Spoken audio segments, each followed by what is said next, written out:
God of War was developed by Santa Monica Studios and released on March 22, 2005 for the PlayStation 2. Long before Atreus, Odin, Thor, and Laufey, Kratos spent his time dismantling the Greek pantheon in as many brutal ways as he possibly could. The later reboot would explore a wiser, calmer, and older side of Kratos, a more mature take on the character. In a way, it mirrored the aging fanbase, who had been comprised of thrill-seeking teenagers and 20-something-year-olds in 2005, who were growing into full adulthood and parenthood by 2018, their youth beginning to fade into middle age. While I can appreciate the nuanced take on the character and even enjoy the rebooted series, they will never hold a candle to the original trilogy for me personally, especially this game, the series debut. The original God of War is my favorite in the series, and I'd go so far as to say it's in my top 10 favorite games of all time. What can I say? The brutal hack and slash combat full of sick weapons and punishing combos combined with a bold new take on a familiar setting really stands out to me. The penchant for violence went toe-to-toe with any other game on the PlayStation 2. It was a hell yeah rallying cry for many teenagers alike in the 2000s. There was blood, guts, destruction, and violence with you as the ringmaster, stepping into the shoes of the ultimate Spartan warrior.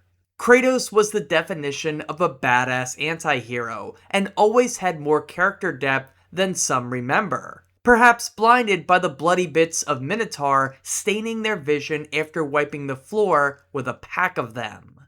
Even here, in the very first game, there's a little more to Kratos than just dismemberment and disemboweling. Not much, but there is something more. Going beyond the man, the myth, and the legend himself, God of War excelled with looping level and world design while tying it all into Greek mythology, something that many of us had a general understanding of, but not enough to mind the liberties and changes made to accommodate the ghost of Sparta. That's not to say the game didn't have its fair share of issues, but considering that this was the debut title for a new IP, the devs, led by director David Jaffe, absolutely poured their heart and soul into this title, striking gold at the same time. While I wouldn't expect many to feel the same, citing the improvements in God of War 2, as well as the over-the-top pinnacle that is God of War 3, I'd argue that the original can go head-to-head with any other game in the series, and, at the very least, hold its own weight.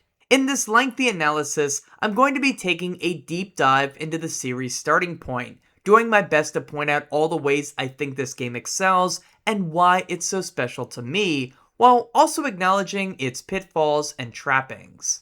And with that, here we go with a brand new series, so please join me for an ungodly long look at God of War. Development for God of War began in 2002 under director David Jaffe at Santa Monica Studios. A lot of the information I'm about to talk about comes from the in-game making of God of War videos, as well as an interview with Jaffe from IGN. I'll leave a link to that interview in the description below. While God of War would take inspiration from many avenues including Greek mythology, Clash of the Titans, Onimusha, Devil May Cry, Prince of Persia, Strider, and more, Jaffe envisioned a game wholly unique. One that maximized player enjoyment through visceral combat and a push-forward sense of level design that kept the player constantly visiting new areas and vistas. Perhaps Jaffe himself said it best. When asked about the combat model and what he hoped to build, Jaffe responded by saying, quote, "The goal of our combat is to make the player feel brutal, letting their inner beast free and just going nuts." End quote. I really appreciate the simplicity of that statement. While he would go on to describe the game's macro and micro approaches to combat in the same interview, this first quote just delivers the vibe perfectly. Kratos is an unhinged badass warrior who has more strength in his pinky toe than probably anyone else in human history. Letting the player step into that power fantasy is what the game sought to accomplish first and foremost. In another instance, Jaffe elaborated further, saying, quote, "The very first goal we ever had for God of War was to create a game that lets the player just go nuts. I wanted this to be a game about being a badass warrior. At the start of the project, we cut together a video-style guide of some of the most brutal fights ever caught on tape. And the animators and designers watched this tape and were all like, damn, this stuff is vicious. And I was like, see, that reaction you're having right now, watching the tape, that's how I want the players to feel when they play our game. I want players to feel like a badass." End quote. Safe to say that anger in the workplace was not only encouraged, but perhaps mandatory during development. Jaffe wanted the team to embody the energy that Kratos would go on to have, using that well of anger to push their responsibilities as far as possible, whether it was art designers, lead programmers, or animators. However, amazing combat wasn't the team's only focus, as puzzles, exploration, and navigation were other elements Jaffe cited as playing vital roles in the player's experience. Combat was the point of playing, but non-stop visceral action would lose its punch if left unchecked. Therefore, puzzles especially became an important part of the gameplay loop, using them frequently to segment combat encounters. They didn't want players to ever become super familiar with the visual language of puzzles, meaning that many were designed to feel completely unlike anything the player had seen before. This promoted strong world design by not letting the puzzle ideas become stagnant. The setting of Greek mythology was another concept established early in the development cycle, again at the behest of Jaffe. He saw this as the perfect background, citing that many characters already provided great ideas for mechanics, like Medusa's head or Zeus's lightning bolts.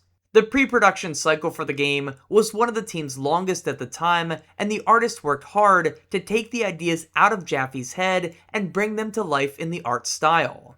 He used words like antisocial, angry, and pissed off to inspire his artists responsible for designing Kratos, including Cory Barlog, who is the game's lead animator. It's fascinating to see him, by the way, in his younger days, given how he would go on to lead the rebooted series. Anyway, the design work of Kratos is fascinating. The in-game cutscenes show a lot of the earliest concept arts for the man himself. Some were more tribal focused, while other versions had him wearing a mask and full armor. And you can't tell me this helmet right here doesn't sort of look like Artorias from Dark Souls. I mean, damn, that's pretty much spot on. That's the Abyss Walker before the Abyss Walker even existed. But anyway, as the artists worked, they came to realize the raw power that would be conveyed from having the player go without armor. In abandoning the protective wear, it made Kratos feel more animalistic and powerful. Who needs armor when you'll just destroy everyone before they even get to you? It gave insight to his character and how he viewed himself, the epitome of power, unconcerned with any threats around him. Also, by removing the mask, the team was able to use facial expressions a lot more often, especially in cutscenes, which allowed the player to connect with the character more.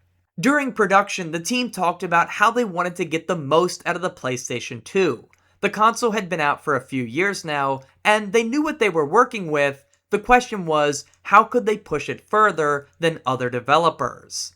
The answer seemed to be elevating world design and animation as much as possible.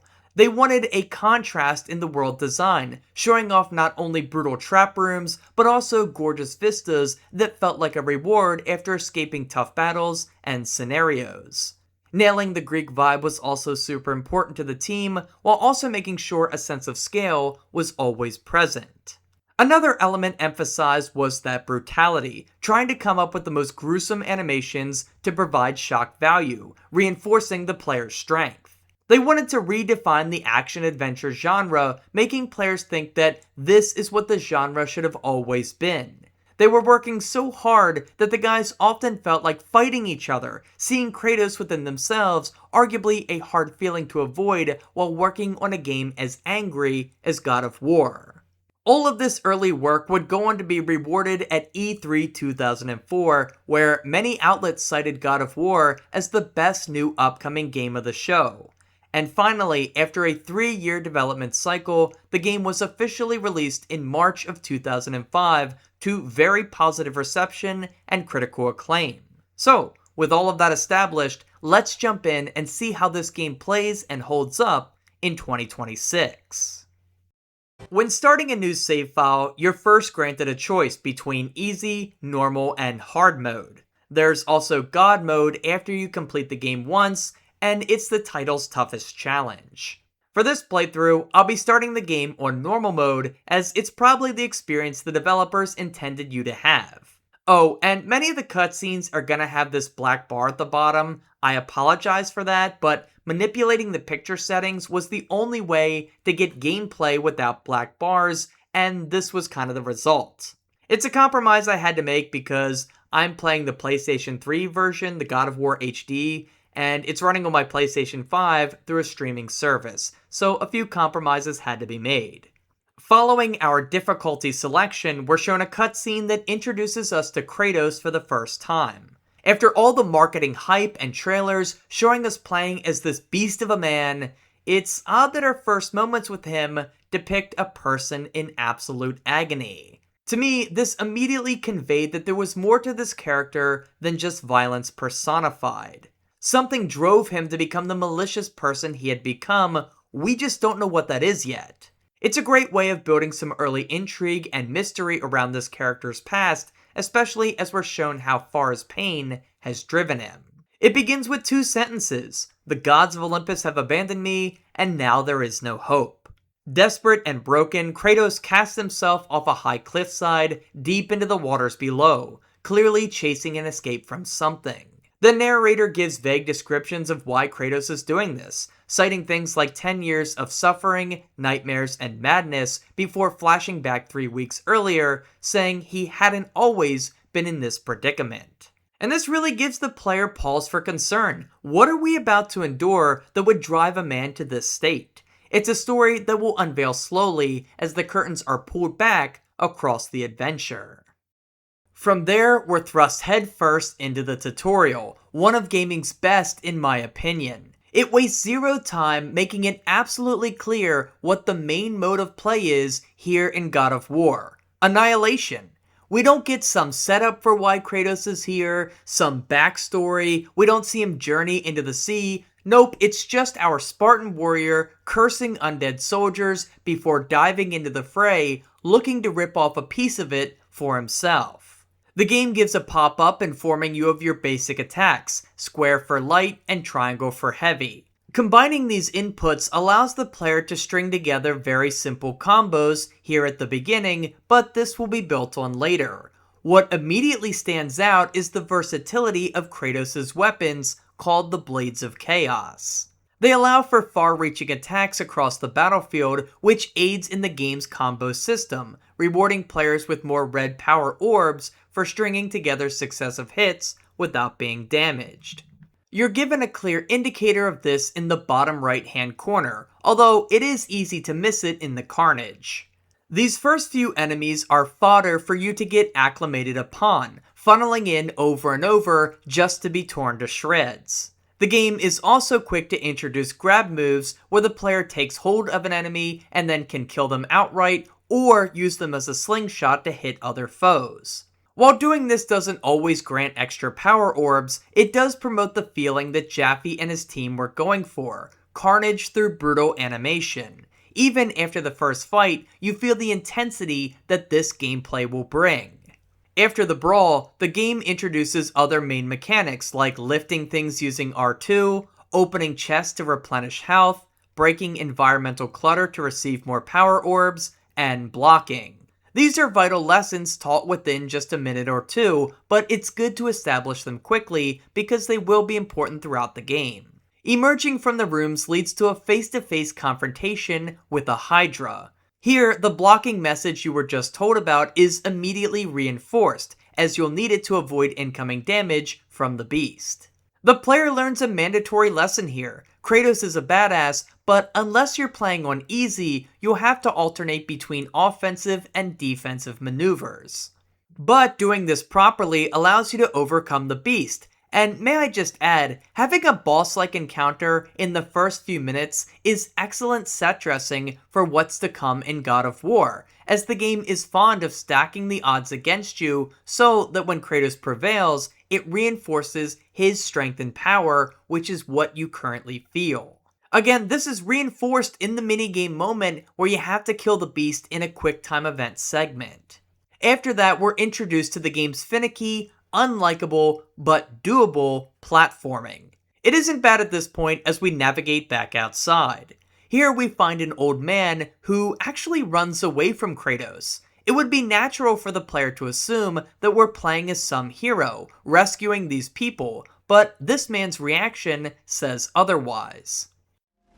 Stay away! Stay away from me! He'd rather die than be saved by the man he calls the Ghost of Sparta. Again, another nickname you won't understand until hours later, but it is cool to see it on a second run. This questioning of Kratos' morality and role as hero or anti-hero is furthered in the next area, where you will undoubtedly end up killing as many innocent ship dwellers as you do harpies. Hell, you're even rewarded with green health orbs when killing the people, so you're kind of incentivized mechanically to do so, playing into Kratos' nature. This space gives you ample room to test out the new evade maneuver the game tells you about, and just like block, it'll be reinforced in another mini-boss fight. Here, the Hydra will flail about and try to sweep you off your feet while also consuming you whole. However, escaping its clutches through button mashing grants you an escape and a massive hit to the creature's health bar. Also, I love the little detail that the health bar is meant to be the actual Hydra. You can see its head on the left side. From there, we're free to open up 2 doors to find red power orb chests. I found one earlier too, but I sort of skipped over it. You'll notice these fill up a meter underneath your health bar, and pausing the game quickly shows you that you can use these points to upgrade Kratos' weaponry. The game has just taught you something important in the process. Keep your eyes open because you're going to need a lot of experience to upgrade all of your weapons. The rewards and power that comes from exploration is teased even this early in the game because it is so vital for making Kratos as strong as he can possibly be. Swimming and climbing are introduced next, but then we reach another platforming section that really reinforces what I was just saying. They narrow your pathway way down. One takes you on the critical path, the other route takes you to a hidden chest full of red orbs. The game is trying to spell it out for you as directly as possible. There will be hidden routes to take throughout the game that will reward you with more experience points. The only downside of this on a first playthrough is that you won't know how vital these chests are to increasing your damage output until you're well into the game. Still, this is a pretty clear indicator for the player to be on the lookout. We then arrive into a cutscene where a sailor implores us to save him before abandoning hope, realizing the ship has been overrun by undead legionnaires. He's subsequently shot in the head for doubting Kratos. There's a light nearby where the player can save their progress, a relic left over from a time of memory cards and an era where your game didn't autosave every 2 seconds. They also contextualize it as Zeus giving Kratos the opportunity to record his progress, which is a nice touch. It's supposed to be a form of magic in-game. From there, we get into the first puzzle, having to use a wooden block to reach the bow-casting soldiers. Again, another important mechanic is being introduced, this time relating to puzzle solving. Kratos can both push and kick heavy objects in the environment to suit his needs. Using this, we get up on the balcony before reaching another climbing tutorial that tells us how to deal with enemies as we navigate the ropes. And at the top, there's a well-hidden red orb chest to test if you've been paying attention before you slide downward to a nearby ship. At this point, we're after the captain's key. Behind the wooden beams, we find 2 more chests, one containing a Gorgon's Eye, where the game informs us this is the collectible needed to upgrade Kratos' total health. Again, be mindful of these chests, do not skip them. However, the real reward lies in the chambers below. On our way over here, it's not hard to notice a blue light beckoning, As we approach, we see a magical symbol. Interacting with it reveals the presence of Lord Poseidon, our first real tie-in to the Greek pantheon. Throughout the game, different gods will aid us on our journey, but for now, Poseidon speaks of only one goal: killing the Hydra on our way to Athens. Take this weapon, Kratos. Take this power and use it to defeat your enemies. Go with the gods, Kratos. Go forth in the name of Olympus. Poseidon rewards us with their first magic ability, Poseidon's Rage. This is an AoE lightning attack that's great for clearing out large groups of enemies, while also providing a buffer if you get overwhelmed. We're free to test it out here in this room when soldiers spawn in. Exiting the room though brings us to a green health chest, a blue magic chest, and a save point, confirming we're about to do battle with the massive sea creature.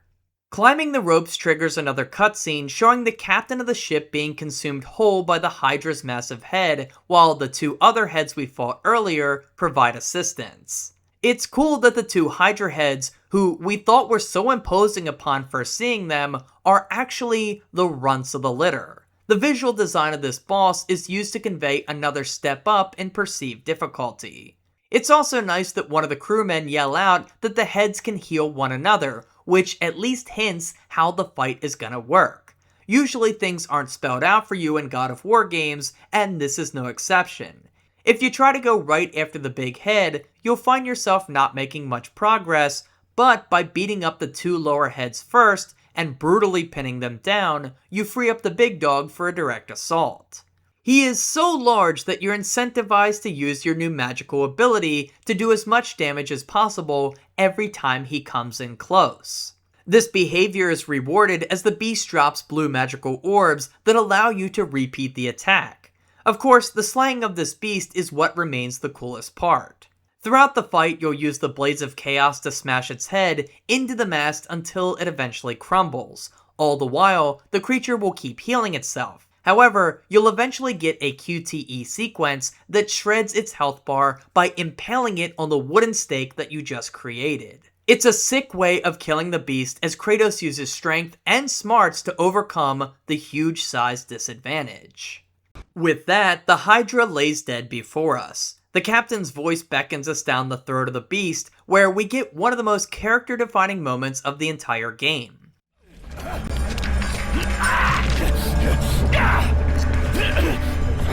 Thank you! Thank the gods you came back for me! I didn't come back for you. Ruthlessly, Kratos lets the captain die, instead only worrying about getting the key to unlock his quarters that we passed earlier. There is absolutely no reason that Kratos had to let the guy die. He just wanted to commandeer the ship, and well, maybe the ladies perhaps. Regardless, it's one of those moments that makes you say, damn, this guy is not to be trifled with. With the key in hand, we return back to the other ship where we stood earlier, a nice foreshadowing of the game's looping level design. After beating up a few more enemies, we reach the captain's quarters where we learn a little more of Kratos' backstory.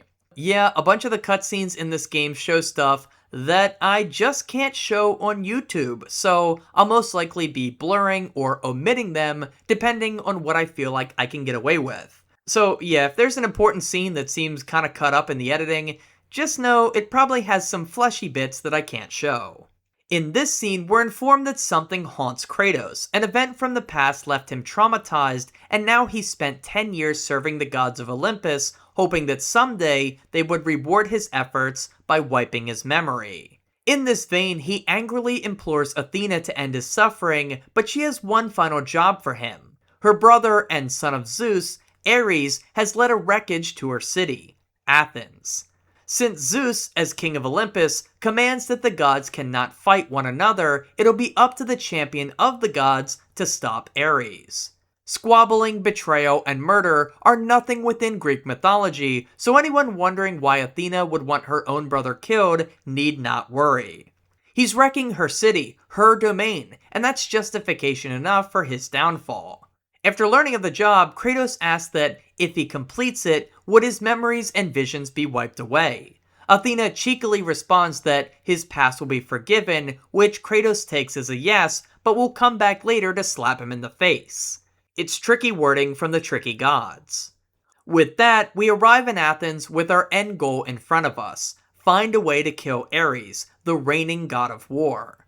After a cutscene featuring a few ladies that I absolutely cannot show, we disembark the ship. While I can't show the scene, it is notable that Kratos treats these women as sort of less than human, an object to channel his lust into.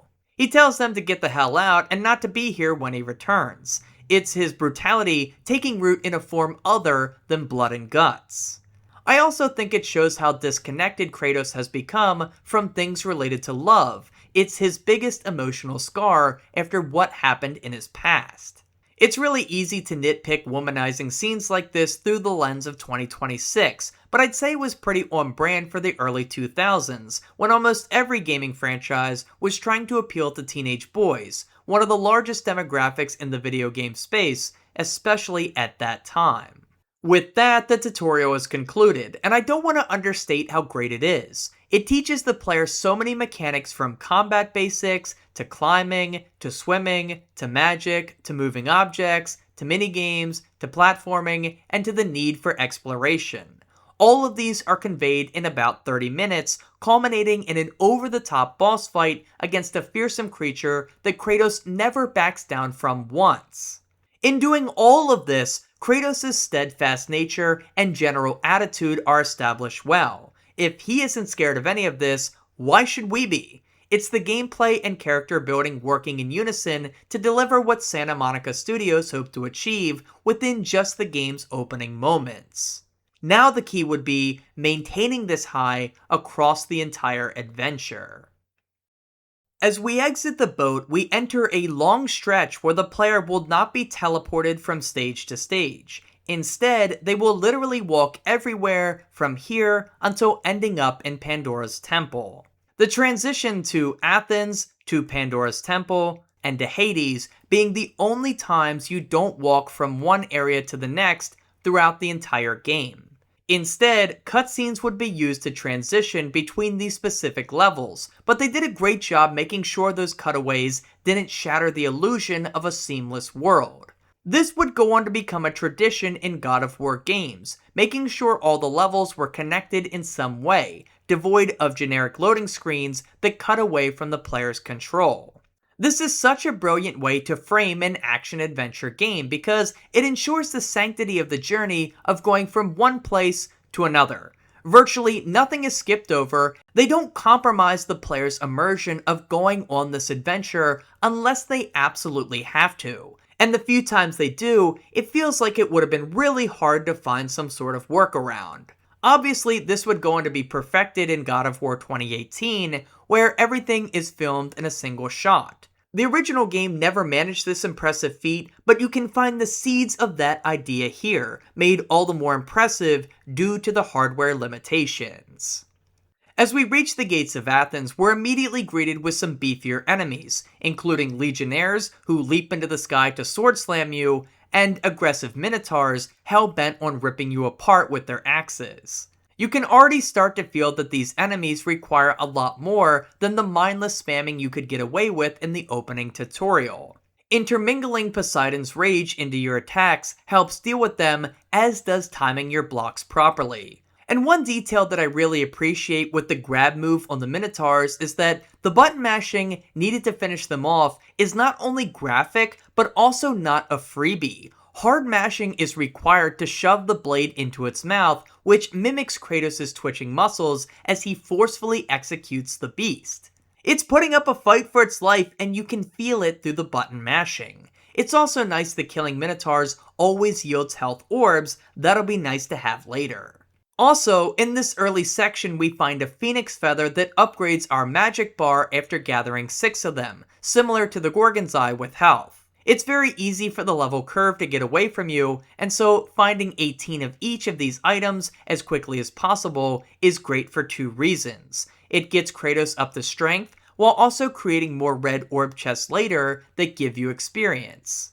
If you drag out finding these upgrade items, it means you're losing out on those red orb chests later because they're just going to contain more phoenix feathers and gorgon's eyes since you still need them. Seeking out hidden chests is rewarded, and even here in the second level, you'll find some real doozies. Take for example this one tucked behind a wall, these ones hiding up in the rafters of this room, and these hidden behind the ladder you climb up in this room. Only general curiosity or an online guide will allow the player to find some of these, but I think that's part of the point. You aren't really meant to get them all, but doing so gets you ahead of the difficulty curve, which is nice because the game is not a cakewalk. Anyway, as we made our way up to the second level, we see that the gate to Athens has been destroyed permanently, but we must find a way through. This involves killing a bunch of armored cyclops. They have a lot of health, but they go down easily so long as you dodge their well-telegraphed attacks using the evade maneuver. After the fight, I had enough orbs to level up the Blades of Chaos for the first time. Doing so unlocks new combos for attacks, as well as more damage, but we'll talk more about this later. After the short puzzle room, which isn't much of a puzzle at all, break a few boxes and you'll be fine, we come face to face with Aphrodite. The god of love and passion seeks to grant us another magical relic, the head of Medusa. Using it will freeze enemies in place, allowing them to be shattered easily, rewarding a ton more red power-up orbs in the process. Every time you shatter an enemy that's engulfed in stone, you get 15 extra orbs. But we're not going to get that head easily, as we're compelled to rip it clean off of Medusa after an intense battle with her. Between this and the Minotaur, it's clear that the death animations add so much cool factor to this game. Also, this room can be used to farm power-up orbs, although I didn't take advantage of it on this playthrough, just to ensure the run feels as intended as possible. However, if I wanted to, I could cheese this room by taking advantage of the infinite magic the space grants, spamming Poseidon's rage on the never-ending Minotaur. They will keep spawning until you freeze about 5 of them, meaning this is a great farming spot. In fact, many speedrunners take advantage of this room, finding ways to glitch out of bounds to maintain the infinite magic for the rest of the game. The Rixer has an awesome video on his channel all about it that I highly recommend if you're interested in God of War speedrunning. Medusa's Gaze ends up being a powerful addition to our weaponry, one I intend to use a lot on this playthrough as I'm hoping to get as many of the magical items as possible to the max level. Time will tell if we make it or not. The next area we come to does a great job of blending navigation, exploration, and combat into one using just a single item. There's a giant ballista sitting in this room with a lever that turns it one of 3 ways. 2 of the ways will reveal power orb chests when shot, with one accessible right away. The other direction will open a gate that opens the path forward. From here, we can find a shortcut down below filled with plenty of enemies begging to be frozen with Medusa's Gaze. And up above, we find a climbable path with a hidden area that leads to those 2 chests we freed up just a moment ago. There is no massive visual signposting telling you this is the way to go. You just have to notice this random ledge and take a leap of faith. It turns out God of War rewards boldness not only in combat, but also in exploration. After knocking down a statue, we come to a new area. There's Medusa's and Minotaur here, which are used to reinforce the notion that these aren't enemies to be feared, but opportunities to replenish health and magic. Using the grab animations to finish them off will reward the associated orb, which is good because the player could easily be running low on magic or health by now. However, it isn't hard to see how, at least here in God of War 1, the team didn't quite nail the grab animation. There are far too many times in this game where the circle button appears above an enemy, and despite facing the correct direction, Kratos flat out refuses to grab them. It doesn't feel like the player is doing anything wrong, the game just isn't accepting the input, perhaps due to limited spacing or something like that. I'm not sure, but either way, it is a problem. The player can easily be punished if their grab misses, and it's really not their fault. This needed to be better than it ended up being, no doubt about it. Shuffling across the rope is our next task. While visually striking, these segments don't provide much in the way of combat enjoyment. There's plenty of enemies who will tag along with you, but ultimately you end up kicking or slashing through them without much pause for concern. It's the same animation over and over again, although you can mix up your attacks. This path brings us back to the second layer we were just on, except now we're on the other side of an unmovable wall. From this side though, we can lift that gate and use the ballista once again to blast a hole into the next room. 4 minotaurs come pouring out of it. Now, remember earlier when I said this ballista helped facilitate navigation, exploration, and combat? Well, this is where that last part of it comes in.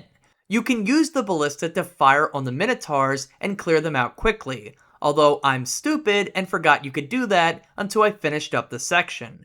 So I fought them head on, like a moron. Regardless of my mental failings though, the point remains true. This one interactable item creates direct paths forward, it opens up new chests for the player to collect, and it can be used to deal with a tough crowd of foes. A harmonized gameplay sequence all tied together through this one object. Going through the door and climbing the ladder grants some more chests before we finally arrive on the road to Athens. Kratos gets a vision from the oracle he was told to seek out by Athena way back at the start of the level. She tells him to visit her temple in the east so that she may share with him the intended method of killing a god. At first glance, the oracle appearing in this specific spot may seem random, but a closer look reveals otherwise. This logo on the ground is her moniker, and later when we return from the temple, we will end up right in this spot. It's like a secret tunnel that leads out of her temple. That's a cool touch, and it really does explain why projecting her image in this specific spot is kind of easy for her, because, in a way, this is part of her domain. As we ascend this staircase, let me just say, if you're enjoying this video so far, now is a great time to like the video and subscribe if you aren't already. I'll be covering the rest of the trilogy and maybe even God of War Ascension in due time, and you won't want to miss that. If you do take the time to subscribe, thank you so much. Earlier, while climbing on the walls, we got a sneak preview of absolute chaos in the distance, as Athens appeared to be undergoing a massive battle. Now, as we climb the stairs, we come face to face with Spectacle, a giant Ares rampaging around on his way to Athens, crushing everything in his path. Kratos takes a moment to soak in the carnage, muttering about his hatred for Ares and how he will pay for what he did on that night. Kratos' background will be unveiled throughout the story, but we're already seeing glimpses into it. He did something so terrible that it haunts him to this day, and now perhaps Ares is somehow tied to it. At this point, there's 2 ways to go, although one is a dead end. There's a lock gate telling you to seek out the oracle, but hey, at least there's another collectible down here. Heading the other direction takes us to the road to Athens, which can be summed up as a puzzle room, a spectacle set piece, and a bunch of collectibles. Seriously, there's not much more to this area than that. Along with the sewers, these are probably the shortest segments in the game. The puzzle room is solid though, as it will test you on your ability to use the Medusa head. Metal bars fall behind you as you enter the room. You're trapped. Your goal is to escape, and the way to do it is to freeze one of the never-ending minotaurs on the button using the time it's locked in place to make it to the exit. They start by spawning in 2 at a time, but eventually just one will come along, which makes it easier, especially since you can't fail with the constantly replenishing magic chest. It isn't hard to figure out, but what I'd like to highlight here is what Jaffe said in those interviews about puzzles. He wanted them all to feel fresh. This is a great example of that, as the Medusa head is never again required to complete a puzzle. It's a one and done, which is cool in this regard. It makes the world feel more believable when they aren't constantly double dipping when designing puzzles.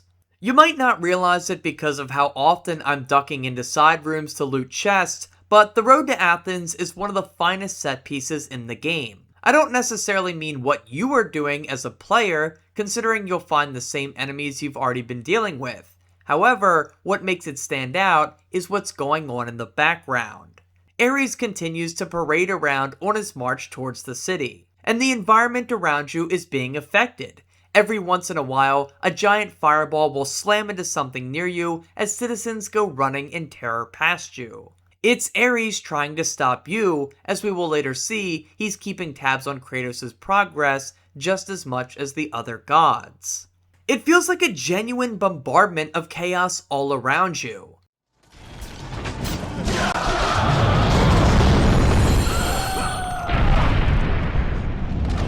The sound work is also incredible at conveying this, between the citizens screaming, the harsh snorts and grunts of the beasts, brick and mortar crumbling around you, and the slamming impact of fireballs. The sound design of this game is so underrated, but either way, we're playing as Kratos, so of course we run straight in to all this danger.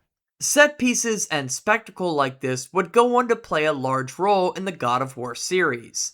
A sense of scale is also important to the God of War formula, but that would be added more in later games and done better there. But even here in the first game, you can see shades of that. Whether it's the size of Ares as he towers over the city, or Kronos crawling through the desert, or the Hydra's massive head, or just the glimpses you get within Pandora's temple that make you feel incredibly small. Again, the series would improve on this in later iterations, but damn if it isn't impressive that they pulled off so many awesome spectacle moments like this on their first try. Again, keep in mind this is on the PlayStation 2. Long draw distances were not standard at all. In a game that's already pedal to the metal with no filler, the fact that they still managed to work in moments that make you stop and take it all in is nothing short of impressive. While cruising through this area, I managed to grab every single red orb chest. I even found a 6th Gorgon Eye, which grants us our first boost to health, which is certainly appreciated. There are so many chests that I didn't even know existed before this playthrough, and a ton are found on the road to Athens as the game continues to beef you up before reaching Pandora's temple. If you're curious, I'm using a guide to find all of these, which I'll link in the description below. It's been super helpful because, believe it or not, I've only ever completed this game on easy mode. Did that stunning fact make for a bad time to transition into the next zone? Well, I really don't have much of a choice. We kinda ran out of runway in the road to Athens.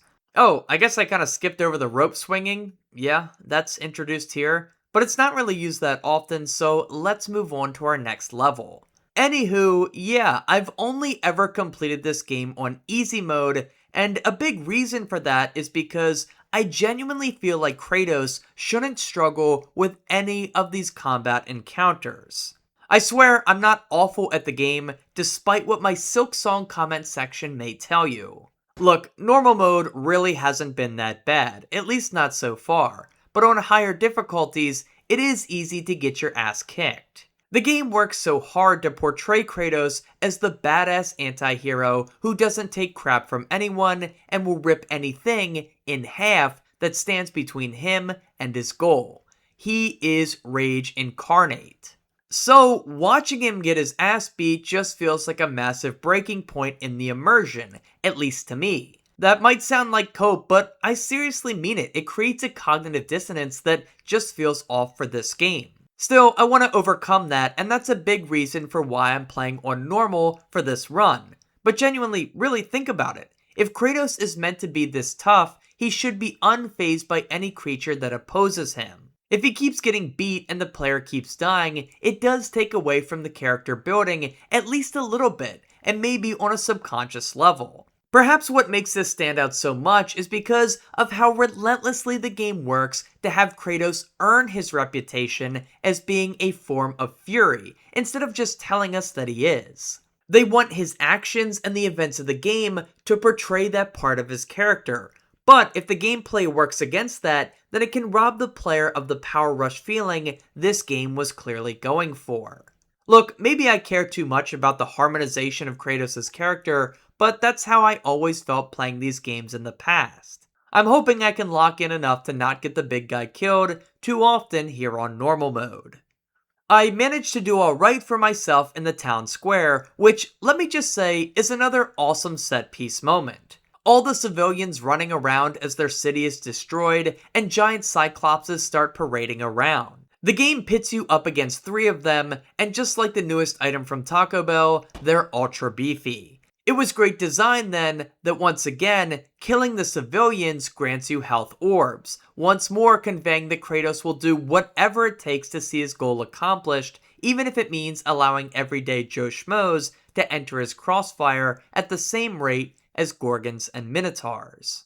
After the onslaught, we head into a nearby temple where we encounter a woman who flees at the very sight of Kratos. She calls him a monster and later says she knows exactly who he is and what he did. This disposition mirrors the man on the ship who willingly locked himself into a sinking room instead of being saved by Kratos. The general population is terrified of this man, again furthering the mystery in the player's head. I know who you are. I know what you've done. Monster. Wait! Stay back! Get away from me! This woman even goes so far as to accidentally kill herself by falling off a ledge instead of letting Kratos get close to her. Looting her body reveals the key we need to progress. To do this, we go back to the temple, beating up a few enemies, including some new shielded variants. I even got another upgrade to the Blades of Chaos. God of War games aren't shy about making you go through the same area multiple times, as backtracking is a baked-in part of any connected world that doesn't have fast travel. However, God of War is really smart about including shortcuts that stop you from having to repeat areas too often, or at least in big sections. We'll see this more later on, but for now, I wanted to praise the game for providing some new variables when going through an area you've already visited. They throw in those enemies, and it makes this run feel a little bit different than when you were chasing the woman. The first time through these rooms, it was used as a character beat, informing the player about Kratos' reputation as that woman runs away from him. With that moment concluded, the player has to get back up to the roof to use the key, so instead of just keeping these hallways barren, it's right back to the action with enemies spawning in. This change helps alleviate the feeling of boredom the player might get from moving through the same section, as short of a time period as it may be.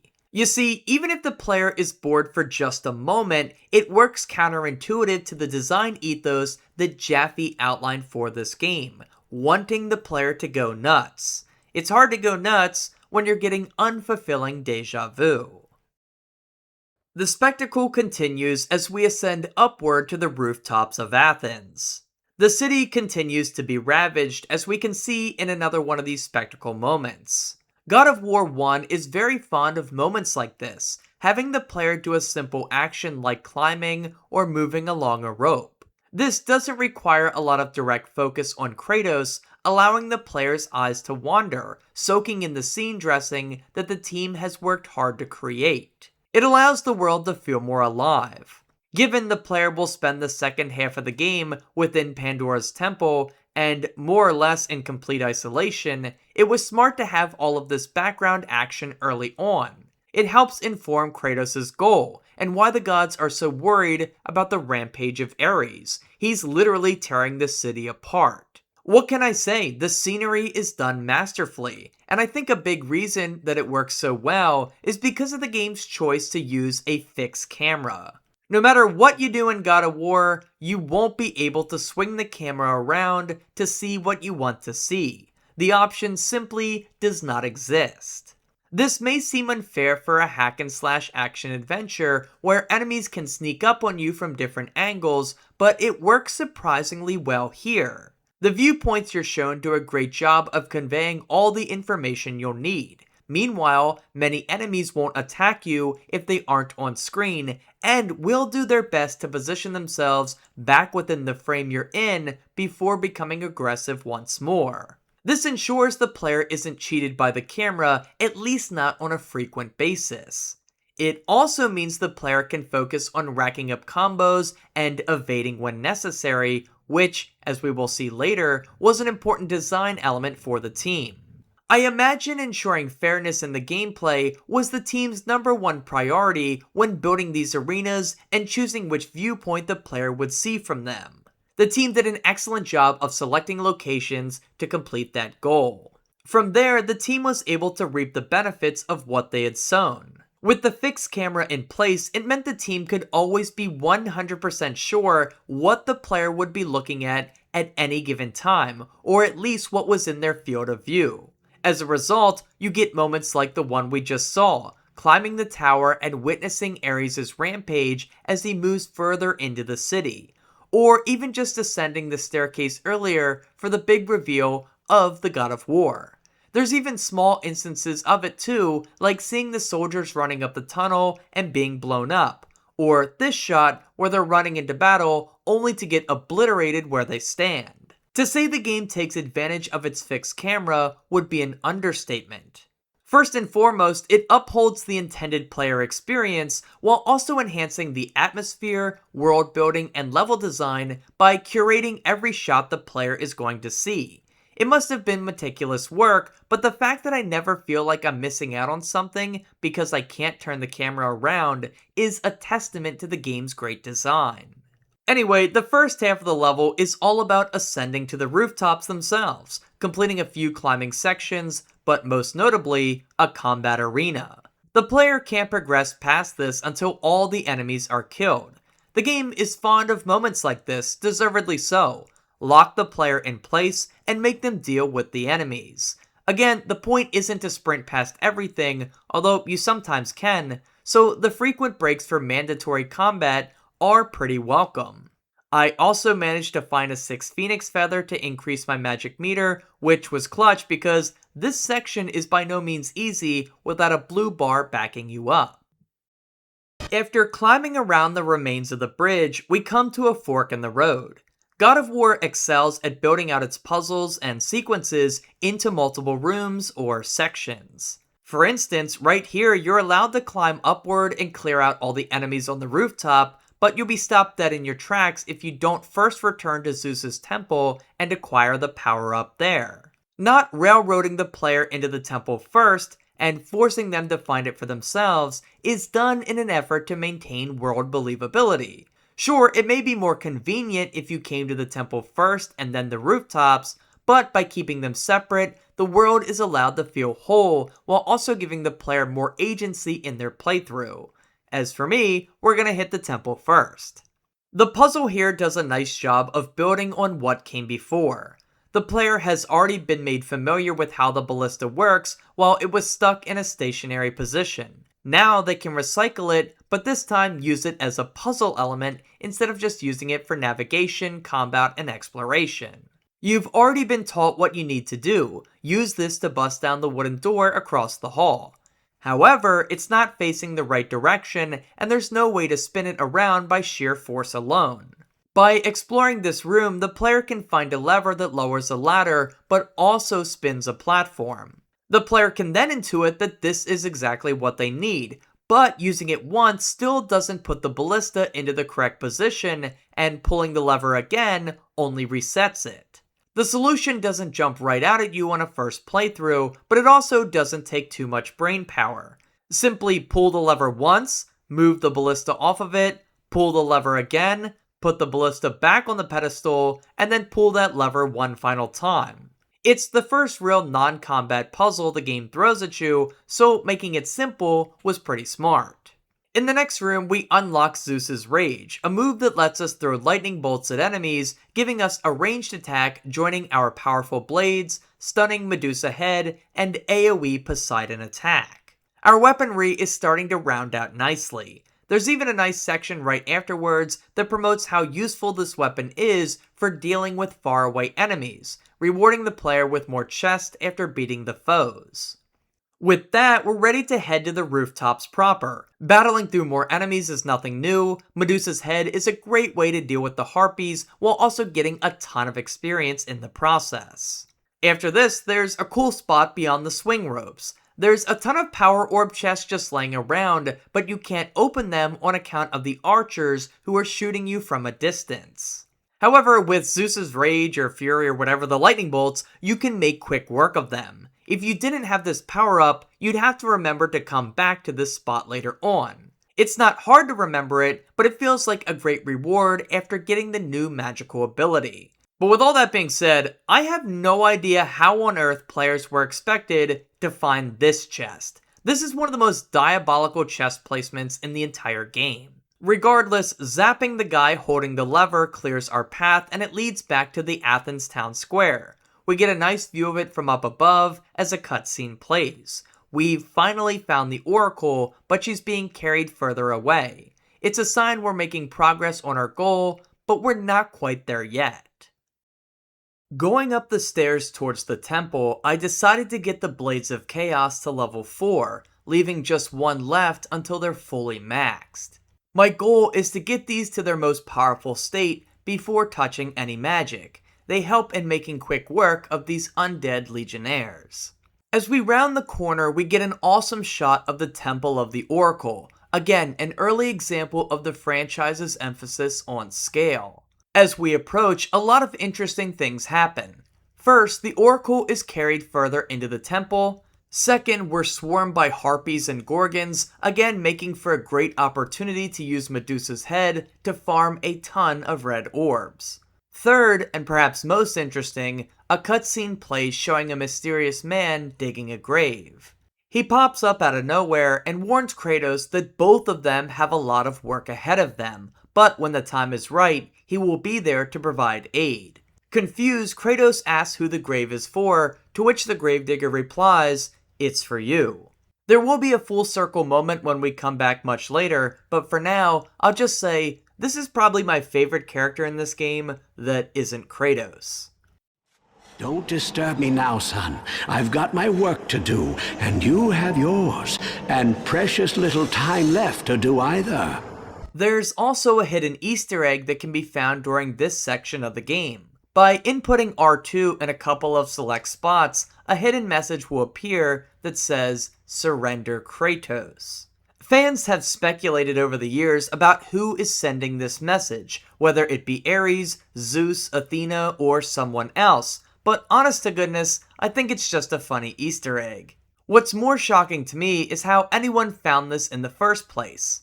It just seems like you'd have to jump through hoops to find this. Perhaps one of the developers leaked it at some point, I'm not sure. Anyway, this viewpoint of the temple will be one of the last times we get to see Santa Monica Studios' interpretation of ancient Greece. From here on out, much of this familiar architecture will be replaced with, well, a shit ton of traps to be honest. Either way, I think the team did an awesome job making Athens immediately recognizable as being Greek. Obviously, marble pillars and massive statues help aid in this vibe, as does seeing the faces of Greek gods around every corner.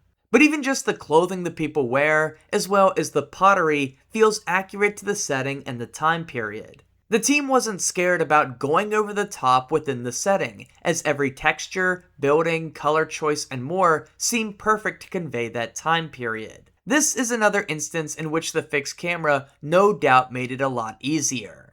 I don't have much else to say about that, other than I appreciate the work that went into building this world. In the Norse setting, it's easy to fall into a lull, feeling like you're just walking around in the woods that could be located anywhere.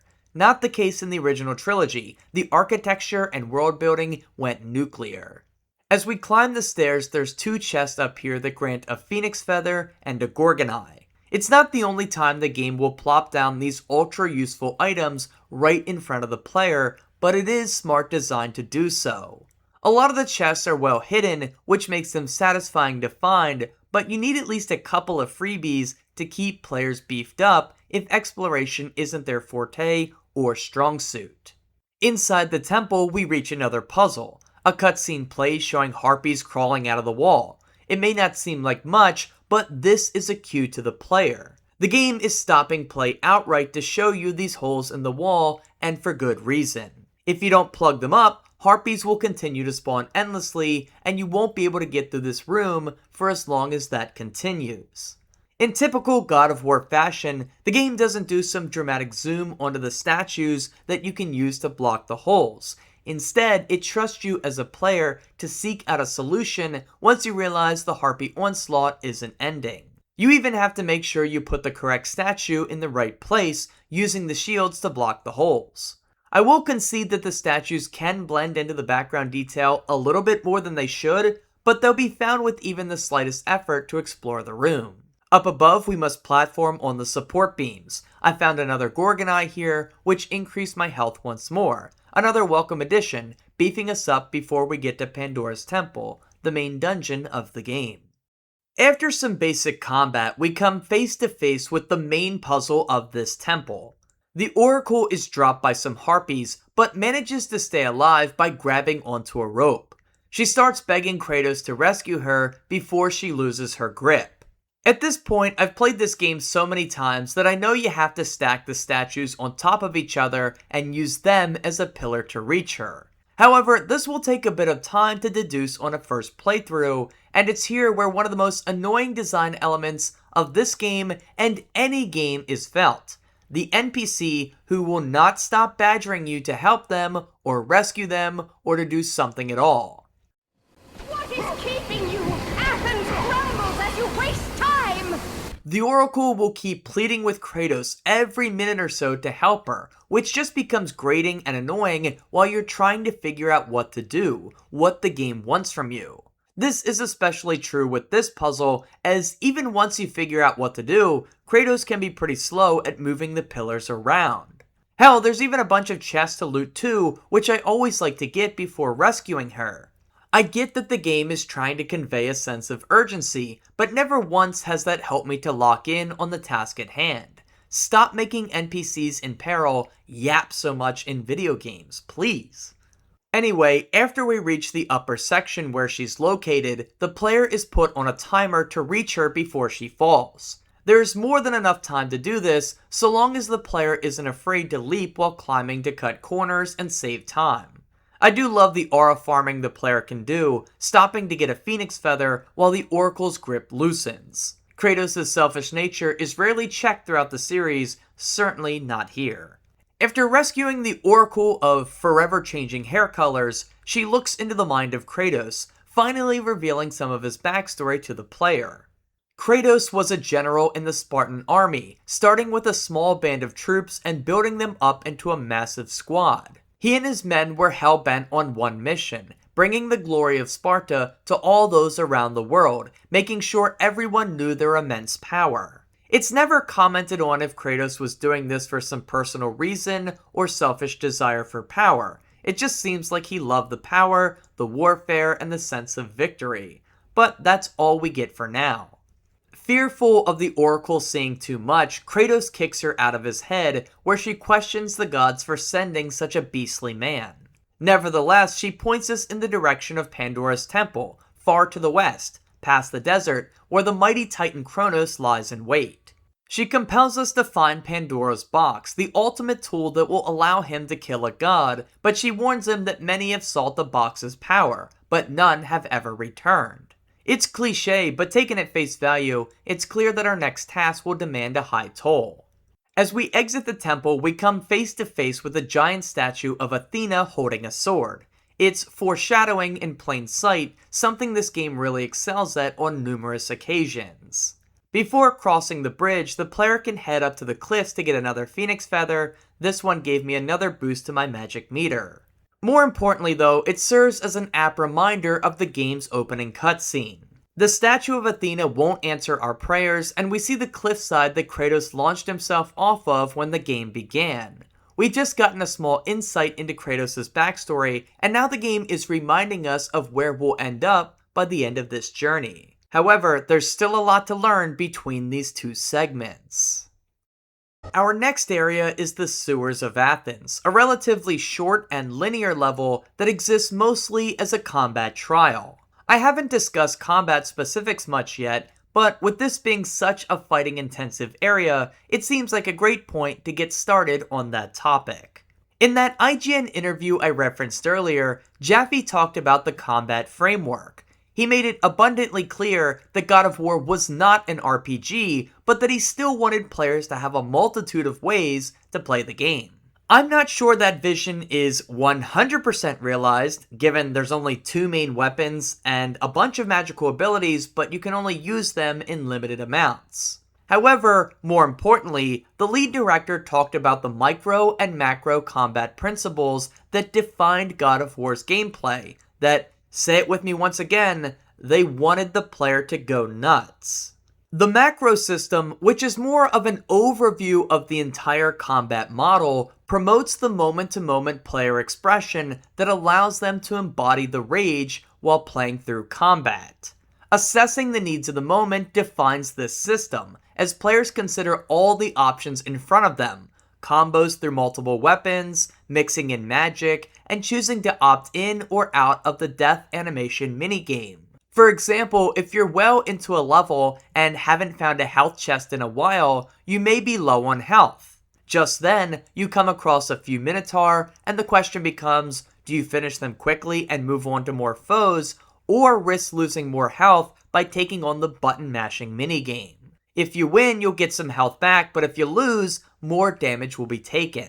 On the other hand, you might ask yourself something like, is breaking my current combo streak to engage with the minigame worth it?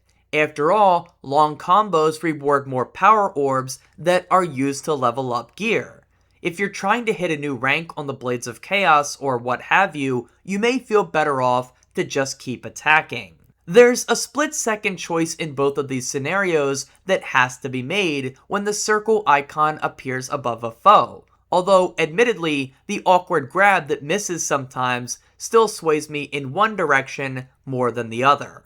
Still, this approach allows players to answer a main question for themselves. Do they hope to leave this encounter with more health, more magic, or more power orbs? Their choices define the outcome of each individual fight and the reward received. Although, to be fair, Minotaurs and Gorgons don't appear in every fight, which does sometimes eliminate these important choices. So, while what Jaffe says is true, it's not applicable to every fight across the game. That figure might be closer to 50%. He also outlined the micro system of this game, which focused on player expression too. In the hack and slash genre, executing preset combos, sometimes referred to as dial-in combos, were standard. The player would memorize longer button sequences and input them in quick succession to make their character perform awesome attack animations that would rip enemies to shreds. This format is best seen in games like the Devil May Cry series. It seems to me that Santa Monica Studios wanted to ease newcomers into this genre in a much gentler way. And that might be the only time anyone's ever described anything in the original God of War trilogy as gentle, but hear me out. Instead of asking players to memorize long inputs, the player unlocked simple combos as they poured more experience points into the Blades of Chaos and later the Blade of Artemis. And I do mean simple, as most of them are only 2 buttons, while some may contain 3.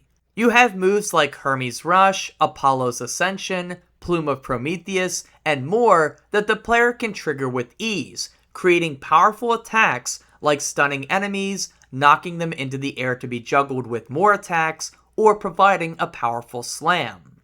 Different enemies, which we'll talk about more on later, were dealt with best by using specific moves. Regardless, because these combo inputs are so short, it allows the player to mix and match them on the fly, often creating longer combos generated completely through player expression. A personal favorite of mine would be using Apollo's Ascension to launch enemies into the air before hitting the Cyclone of Chaos to land a bunch of smaller hits on top of it. It's always been satisfying to me, and other players will create similar strings that they enjoy too. Not to mention, there's also weaving in magical attacks to further your destruction and deal with enemies in context-sensitive ways. Examples include freezing enemies in place for easy kills, picking off flying or faraway enemies with lightning bolts, or creating space with Army of Hades or Poseidon's Rage. In this way, players were given freedom in combat, not subject to rigid combos that didn't offer much variety in the moment-to-moment finger movement. For me, it's a big reason why God of War has always clicked as enjoyable where other hack-and-slash games haven't. I'm getting the same insane action, but I'm doing it on my terms. A lot of this information is gleaned from the IGN interview, but I think it's fairly easy to see through any gameplay that the team succeeded heavily in these design principles. With the simpler and more inviting nature of the combat models, players were free to unlock the beast mode that Jaffe talked about while doing it on their own terms. They're put into an embodiment of rage and power within Kratos, but the secret sauce is that they allow you to define the terms of engagement for yourself through a series of awesome animations, death blows, and moves. It's really great stuff. As for the sewers themselves, it's nice to give the player a longer combat section after solving puzzles in the temple. I also noticed that it's around this point where enemies become a little more resistant to the Medusa's head gaze, taking longer to freeze them than before, but I remain determined to get my blades to level 5 first. I also think the color palette of this stage is really refreshing, especially since we're about to get into a lot of beige for quite some time. Emerging from the sewers, we're back on the road to Athens, having a full circle moment where we first saw the Oracle. It's a great way of getting the player back to the fork in the road from earlier without requiring backtracking. From here, we can see Ares has made his way into the city. It's a little motivational tool to get the player to put some pep in their step. After all we can hope to do now is limit the destruction and end Ares' rampage. As we head right, we're greeted by the door that the Oracle opened for us. Venturing down the path brings us to the Desert of Lost Souls. It's a stage that ranks pretty low for me across this game, not because it's atrocious, but instead because it can just be a little tedious. It starts with Athena coming to us with a message. She reinforces the power of Pandora's box, sharing with Kratos that it's a weapon powerful enough to kill a god. However, she also warns the Spartan of the perilous journey ahead. Just to reach the temple where the box is being kept, Kratos must dredge through the blistering sands of the Desert of Lost Souls and climb to the top of the Titan's back. Somewhere, the mighty Titan Kronos crawls through the desert with a massive temple on his back, a spot deemed so secure that no man would ever claim the power of Pandora's box for themselves. Before we get to that though, we first must navigate the sweltering sand dunes. To be fair, this part of the game isn't overly tedious, but in a push-forward game like God of War, moments like this stand out as being weaker. We're asked to rummage through the desert to find 3 sirens who must be killed in order to open the exit door. One siren can be found at the exit point, but the other 2 will slither around the sands aimlessly, forcing you to use the audio cues to track them down. Smartly, the cutscene with Athena gives us a preview of the sound we need to seek out. As it gets louder, we get closer to the target. Inevitably though, this section will take some time as the desert area is just big enough to get lost in. Although, as a bonus, there is 8 power orb chests to be found, which helps alleviate a little bit of the monotony. As I completed this task, I found myself using the evade maneuver to roll around the desert faster. Kratos nimbly performs a somersault roll using his massive biceps and legs to propel himself forward or launch backwards depending on the direction we roll. It's an impressive showcase of strength and it, like many of the game's animations, helps to convey Kratos' enormous power. I've touched on it a little bit already, but it's truly astounding how well the game does at showing us the strength of Kratos instead of wasting time telling us. The game never needs a cutscene to convey just how strong Kratos is, instead using the gameplay mechanics to convey that athletic persona. Between the roll, the vicious swings and strikes of his blades, the powerful emote he hits when using Zeus's fury and Poseidon's rage, kicking and pushing heavy objects around like they're nothing, and defeating enemies in brutal ways using the minigames, God of War never struggles in making sure the player understands just how powerful the Ghost of Sparta is. Hell, even the walking animation alone is intimidating. This dude is relentless in moving forward like a freight train. Again, these are 2005 animations, but they hold up so well. The ferociousness and explosiveness endures over 20 years later. After tracking down the 3 sirens, the door opens, revealing another puzzle. This one is fairly straightforward. You have to push a stone block forward while dealing with enemies trying to interrupt you. The moving conveyor belt adds time pressure, as take too long, and you will get sucked into a spiky death wheel. When you realize you can bank progress by pushing the block onto the pillars, it's a lot easier to solve. Deal with the enemies, push the block, rinse and repeat until you're out. After that, the player is introduced to another legendary character, Pathos Verdes III. You won't meet him directly for quite some time, but his tale does a fantastic job of portraying the true nature of the gods without shoving it down the player's throat. The player will get a lot of insight on this character, but I'm going to save all that lore for when we find him later on. For now, all I'll say is that he was an architect hired by the gods to build Pandora's temple and the traps within it. As we blow a horn, a path is created through the desert where we're greeted with one final fight from the sirens. Destroying them all finally reveals Kronos in all of his glory, crawling around in the sand. I will admit, while many of the vistas hold up, this isn't really one of them. Kronos does kinda look simple and small, at least through the lens of 2026, but the vastness of the desert isn't portrayed well enough to make us realize this is an illusion. The Titan is absolutely massive, but he's just super far away. Still, that problem is alleviated as the player blows the second horn, summoning the beast, quickly showing his immense size. From here, another cutscene plays, telling us that it took Kratos 3 days to climb to the top of the mountain where Pandora's temple is housed. The specificity of that number has always been odd to me because surely the god of war could have leveled all of Athens in that time period. However, I think it's meant to show just how grueling the Pandora's box challenge is meant to be. Forget the stuff inside, just to get to the front door, the combatant has to survive the desert heat, defeat the sirens and their minotaurs, and then complete an exhausting climb to the top. All of that just to get the chance to be killed by the traps lurking within. In that sense, this is great scene dressing to help fortify the player's accomplishments so far, as well as to prepare them for the game's biggest section. Interestingly enough, in one of the bonus treasures, there's a segment talking about levels that were deleted from the game simply because the team ran out of time. One such level featured the player climbing up this mountain for themselves, as Kronos climbed towards us in the background. The idea was that Kratos would scale the mountain as it tumbled down around him, and right as his footing was lost, he would jump onto Kronos' back to reach Pandora's temple. It's a shame that got cut because it seems cool as hell. Alright, look, I'm gonna tell you right now, God of War up until this point has been awesome. But Pandora's Temple is what elevates this game into my top 10 of all time.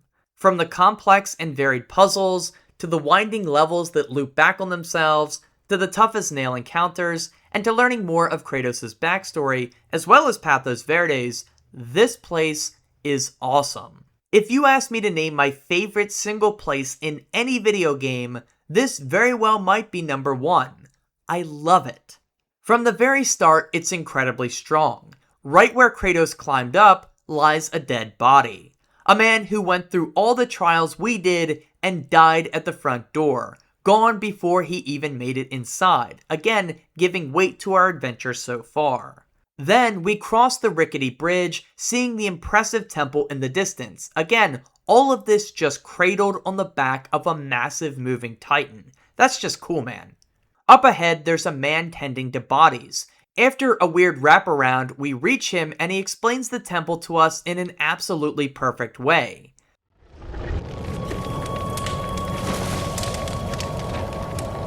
So, you think you can conquer the Temple of the Gods, do you? It's never been done, you know. Sooner or later, the Harpies will bring what's left of you back for me to burn. He's apathetic to us. He 100% does not care. Not because we don't seem strong enough, but simply because he has seen hundreds and hundreds of people make it to this point just to fail and die all the same. He talks to us like a bored salesman, giving us a tired pitch and expecting failure, not even trying to exert some energy to give us an idea of hope. He's indifferent because he assumes our fate will be no different. His lack of concern is so steadfast in part because he was the first to attempt the temple's challenges. He failed and the gods punished him by making him tend to all the bodies of those who failed after him. Again, another short snippet hinting at the gods' merciless nature. He even mentions that the architect who built this place is still alive somewhere within, although no one's ever managed to reach him. After a battle with some armored cyclops, we climb the stairs and use a crankshaft to open a door leading to a glossy and beautiful room, one of the game's most stunning. There's a note welcoming us to Pandora's temple, explaining that it was built to house the ultimate weapon at the behest of Zeus. After a sick sequence of the door lighting up and opening, we take our first real steps into Pandora's deadly traps.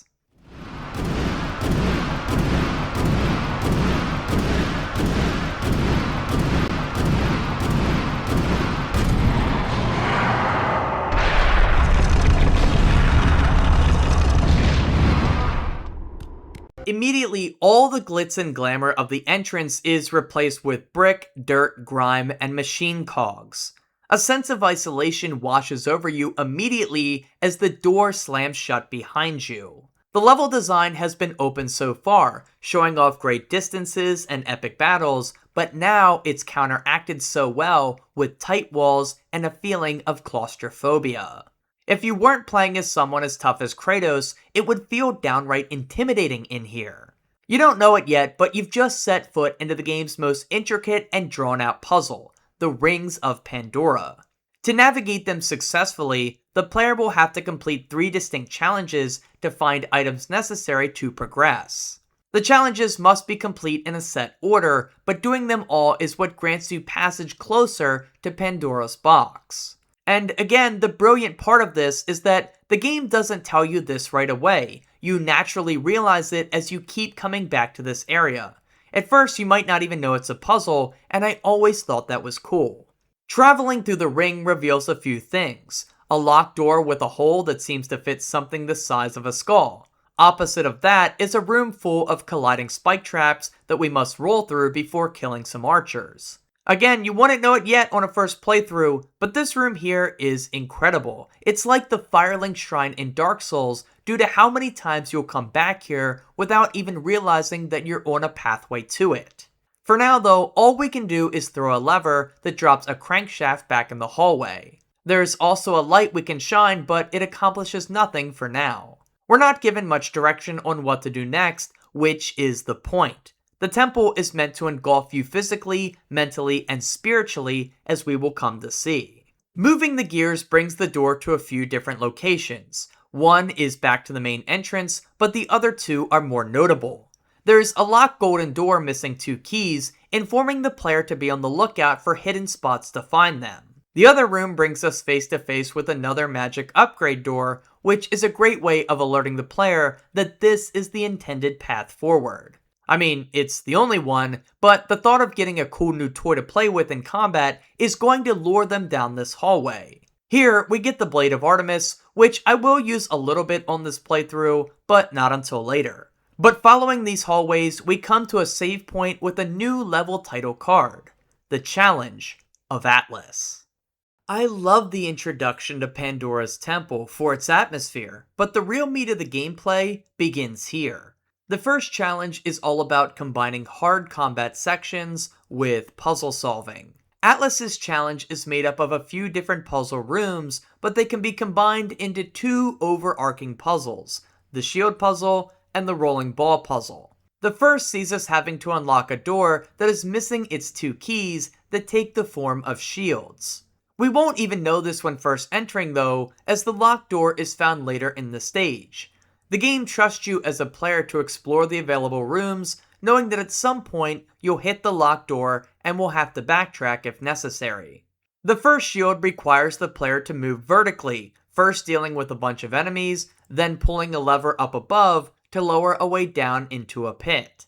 The pit contains another rope climbing segment, which again can be a little tedious at times with how often the enemies will just jump onto your leg over and over. However, it does make for a nice spectacle. It's cool to see the soldiers clashing with undead legionnaires, knowing they're in the same shoes as you. These soldiers struggle in one-on-one duels, while Kratos tears through these enemies with ease, once again promoting his prowess, which in turn is your prowess, achieving the power fantasy. Afterwards, you grab the shield, and the first major combat trial of this challenge begins. A wall of spikes is closing in on you, and if you don't defeat the enemies in time, you'll all be crushed. The game does not hesitate to throw a ton of foes against you at this point. It's easy to get caught up spamming attacks and forgetting to use your block simply because of the time pressure. And therein lies the challenge, remaining cool and calm to ensure victory, not abandoning your techniques.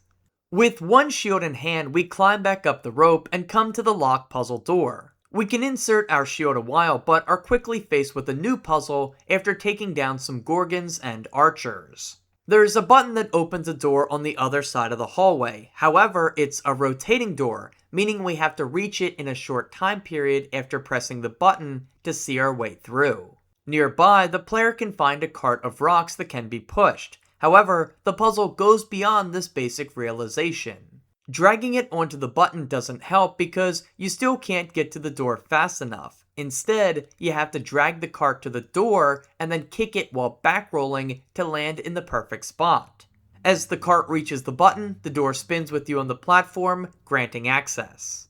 It's nothing brain-busting, but requires one extra leap in thought to achieve, which is how a good God of War puzzle ought to be. From here, it's just about defeating enemies and climbing up to reach the second shield. With that, the first overarching puzzle is complete, but a second one does await us. Although this one isn't as much a puzzle as it is a challenge of endurance and exploration. There's also combat thrown in for good measure, and that makes for a good time to circle back to that subject. We've established the micro and macro systems that are used to define the combat loop, but now, let's focus on enemy variety. To be honest with you, God of War doesn't have a great number of enemies for you to fight, but where it succeeds is in mixing and matching them, while also intermingling in puzzles and platforming sections to make sure things don't get stale. Basic enemies include undead soldiers, harpies, cyclops, gorgons, minotaurs, satyrs, centaurs, wraiths, sirens, and Cerberuses. It's an awesome assortment of foes, all inspired by mythology. The game also does a good job of including variations within enemy types, the best example being the undead soldiers. They start relatively underpowered in the Aegean Sea, but eventually gain armor and then a stronger weapon the further you press into Pandora's temple. It allowed the team to kind of double dip on enemy types and animations without having to create brand new models every single time. That's standard stuff, but it's done well here. However, where I really think enemy design excels is in how it encourages the player to use all the tools at their disposal to achieve victory. Most enemies can be carved through using the Blades of Chaos, however, some are best dealt with through other means. Harpies and ranged archers can be struck down with Zeus's lightning for quicker kills. Minotaurs and gorgons can be farmed for extra health and magic respectively, which may inspire the player to engage with the death minigame more often. Even though the minigame isn't a weapon type specifically, it does offer up another mode of play. Meanwhile, some enemies attempt to swarm you, such as the mini Cerberuses, dishing out a heavy AoE attack like Army of Hades or Poseidon's Rage can make quick work of them while also clearing space against other enemy types if you get overwhelmed. This is also true of big enemies like the Cyclopses who can tank a lot of damage. Using these powerful AoEs can eat away a lot of their health while keeping you relatively safe. The Medusa head is also a great tool for smashing through waves of undead soldiers, as you can beat them pretty fast while they're frozen, and you may even benefit from them taking each other out. And as you progress further, you're encouraged to dip into using magic more often simply because the foes get harder, or they throw more at you at once, or you just have a bigger blue bar to use. In this way, I think the enemy design of God of War is awesome. There's just enough variety to ensure things never feel stale or rob you of the power fantasy, but new foes are dropped in often enough to always feel like some new threat needs to be learned and overcome. With that, we can move on to our next main puzzle. Here, we find 3 segmented rooms, one with swirling saw blades, one with a massive statue missing a crank handle, and one with cliff sides leading up to a large combat arena. Again, the player is free to find the correct path on their own, whether that means getting the crank first, or finding the location they need to use it at first. So for us, let's start with the cliffside. To reach it, we'll go through a trap room and a bridge with some sneakily hidden chests. Climbing along the sand-torn cliff walls brings us to our next big combat trial in the Challenge of Atlas. This room's floors are 2 trapdoors. Take too long to defeat all the enemies, and it will open up and kill you instantly. For the first time in a while, the game brings back shielded enemies, meaning you'll have to do a precise combo to beat them. The blocks and attacks can interrupt you, and so I've always found it easiest to use an ability that we haven't talked about yet, Rage of the Gods. This skill unlocks when the Blades of Chaos hit level 2. When full, the player can choose to deplete this meter to go into an all-out assault form where none of their attacks can be deflected or blocked, although you can still take damage if enemies attack through it. As for me, I hit level 5 on the Blades of Chaos right before entering this room, which unlocks an extra perk. You get infinite magic during Rage of the Gods. Using this, I cleared the room with ease. Overall, Rage of the Gods is a nice get-out-of-jail-free card that comes in clutch when your health, magic, or both are running low. There's a handful of challenges that can be made easier through using this, so I usually save it for said moments. That's because the meter can take a while to refill since it's not timer-based, but instead done through combat engagement. It's a decent add-on that comes in clutch. It would just be nice if you could turn it off without having to deplete the full meter. The Saw Blade room is a platforming challenge. You must pull 2 handles in quick succession to keep the door open long enough to pass through the bars. It takes a few tries and can knock off more health than you'd hope for if you aren't careful. Daring pursuit of those levers is the one thing that will get you past this room and face to face with the giant statue of Atlas. He's holding a giant circle in the picture, which, believe it or not, is often mistaken for the Earth. You see, Zeus punished the Titan for losing a war by having him hold up the sky for all eternity. However, the sky is often pictured as a giant ball since, the sky is a nebulous thing. It's easier to portray it this way, but it leads to the common misconception that he's holding up Earth. Anyway, all we have to do here is use our handle to crank up the ball and then have him throw it to open a pathway that ends the Challenge of Atlas. While beating the Minotaur here, I couldn't help but to appreciate the extra detail that goes into the Blades of Chaos when leveling them up. I mean, look at these things. The red hue accentuates the blood of my enemies so nicely. It's sick. And I will make note that this above section here is the first time in the game where the camera has actively felt like it was working against me. There's hidden power orb chests back here, but the camera switches mid-air, requiring a pivot at a second's notice. It's not great and does take a few tries, which sucks when there's such a long hallway to run back, wasting about 20 to 30 seconds with each failed attempt. Exiting back outside brings us face to face with the grave. The book reads that Pathos Verdes' son lies dead here, succumbing to injuries he suffered helping his father build this temple. Surprisingly, Verdes seems unburdened by this information, as he simply prays that you don't end up the same way his son did. Either way, the only way forward is through the grave. Literally, you pull off the cover and rip the son's skull clean off the spine. It's gruesome, and I remember the first time playing this, wondering why Kratos would naturally do this. But then I remembered, earlier we saw a slot in the rings of Pandora where a skull would fit. He put 2 and 2 together before I did. From here, we jump into a pit leading to a long hallway. The game is masterful at using lengthy pathways to hide loading screens, again aiding in the strong sense of immersion. Around a corner, we stumble into a harrowing scene, a bunch of fresh corpses lying around. Kratos has a flashback of which the narrator tells us all about. We learn that on one of his wartime expeditions, Kratos and his army came face to face with a foe that completely overwhelmed them, ruthless barbarians who managed to overpower the Greek warriors. All hope was seemingly lost when Kratos himself was one swing away from being killed by the barbarian king and his massive spiked hammer.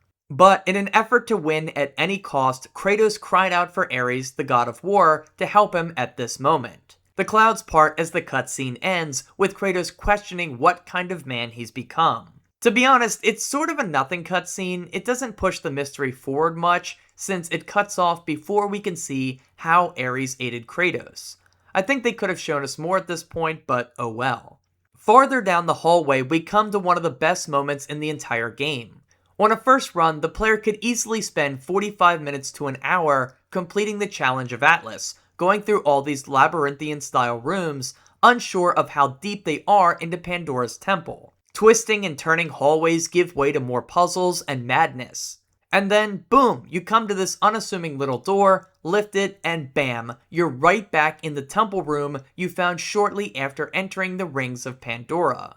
It's like an oh shit moment where everything clicks, and you realize just how meticulous the level design of this game is, ensuring that the world feels interconnected without requiring much in the way of backtracking.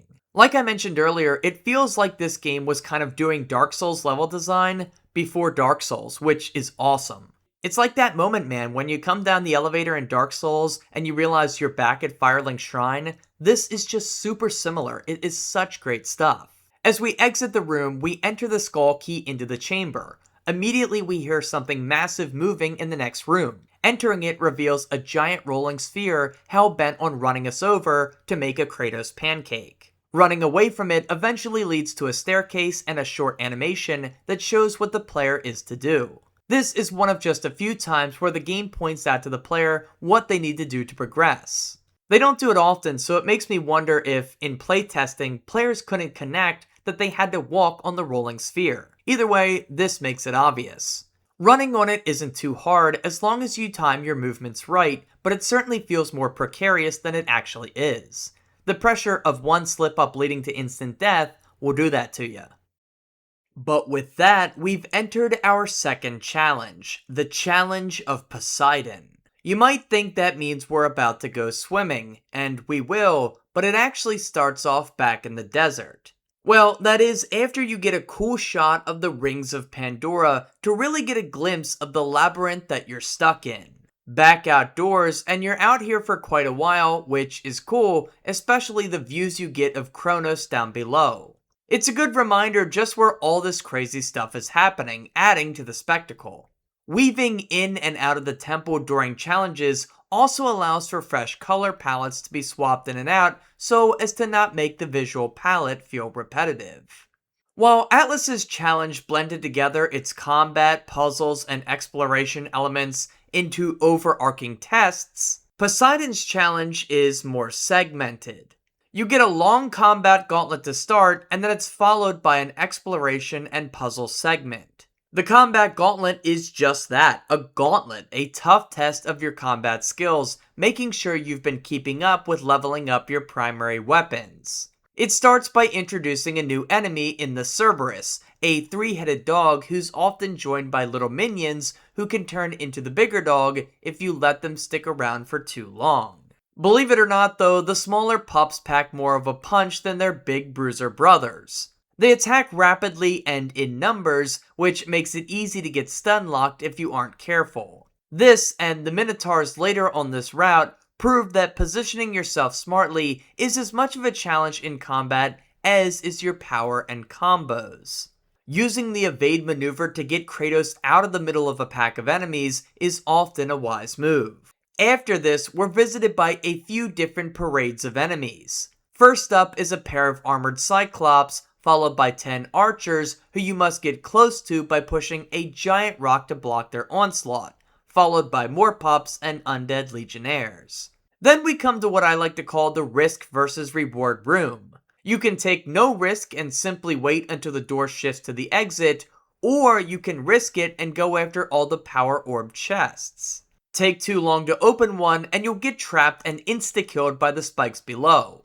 However, the checkpoint isn't too far back, so there's no real reason not to go for it. Perhaps an earlier checkpoint would make the risk a little bit more risky. As if this stretch hasn't been tough enough, we exit into another powered up variant of the Undead Legionnaire archetype. These guys will block your combos at a much faster rate, meaning you can't rely on spam to carry the day. You can't take that next tap of the square or triangle button as a guaranteed hit, or a chance to stagger, as they will easily block and counter in quick succession. They put up more of a fight, which again pushes the player further into using magic. It's another instance of enemy design creating depth within the combat framework.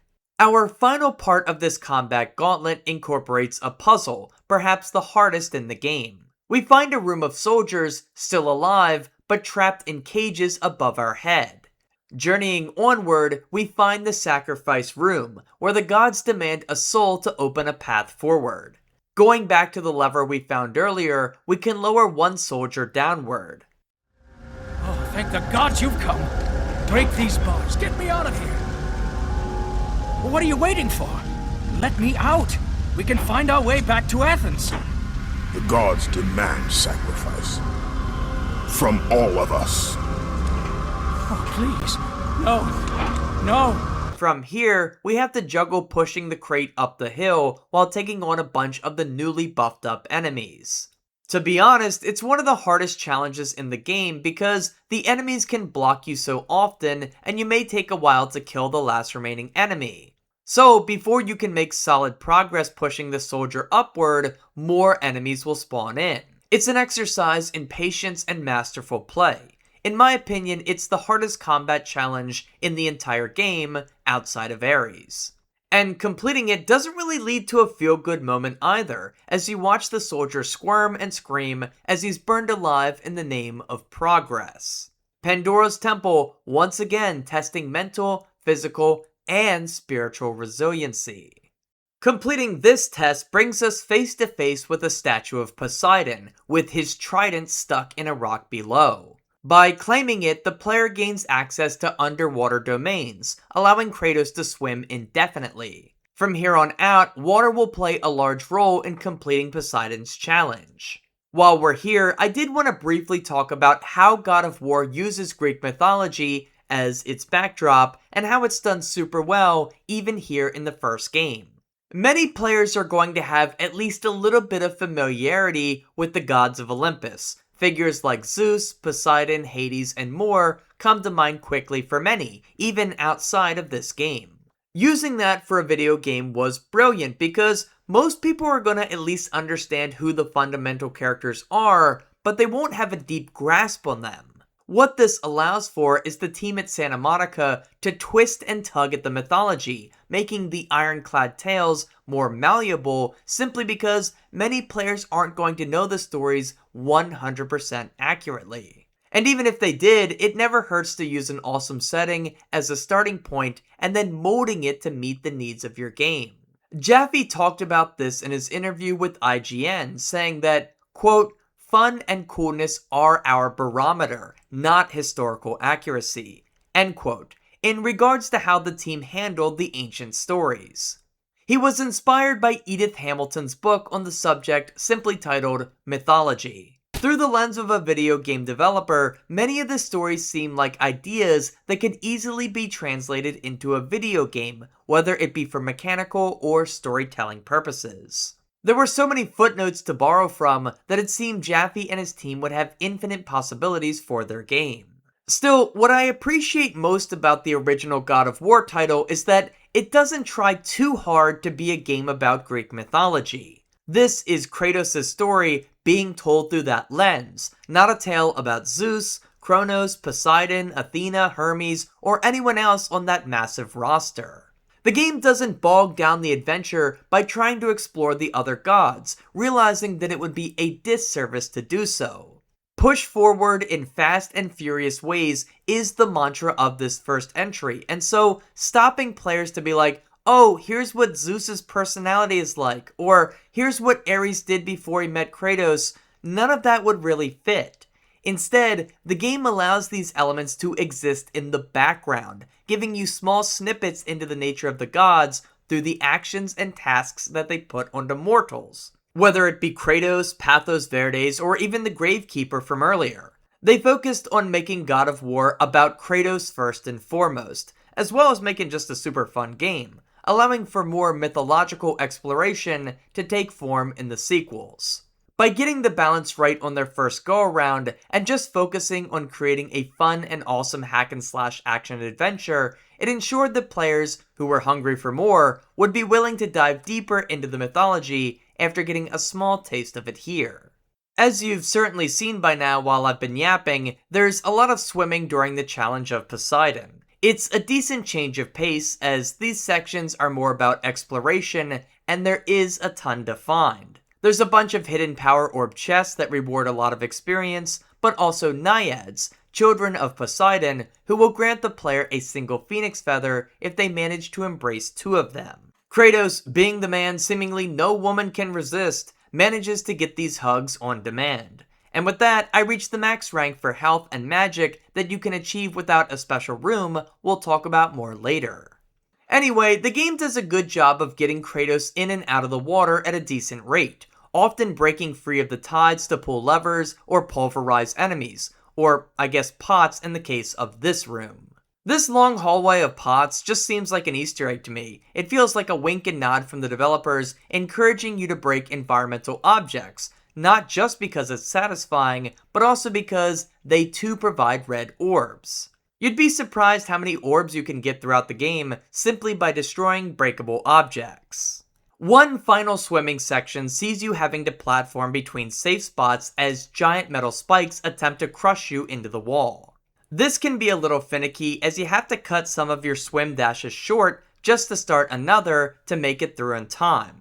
It's a little trial and error, which wouldn't be too bad if there wasn't a naiad outside that you had to re-embrace every single time you fail in order to collect it.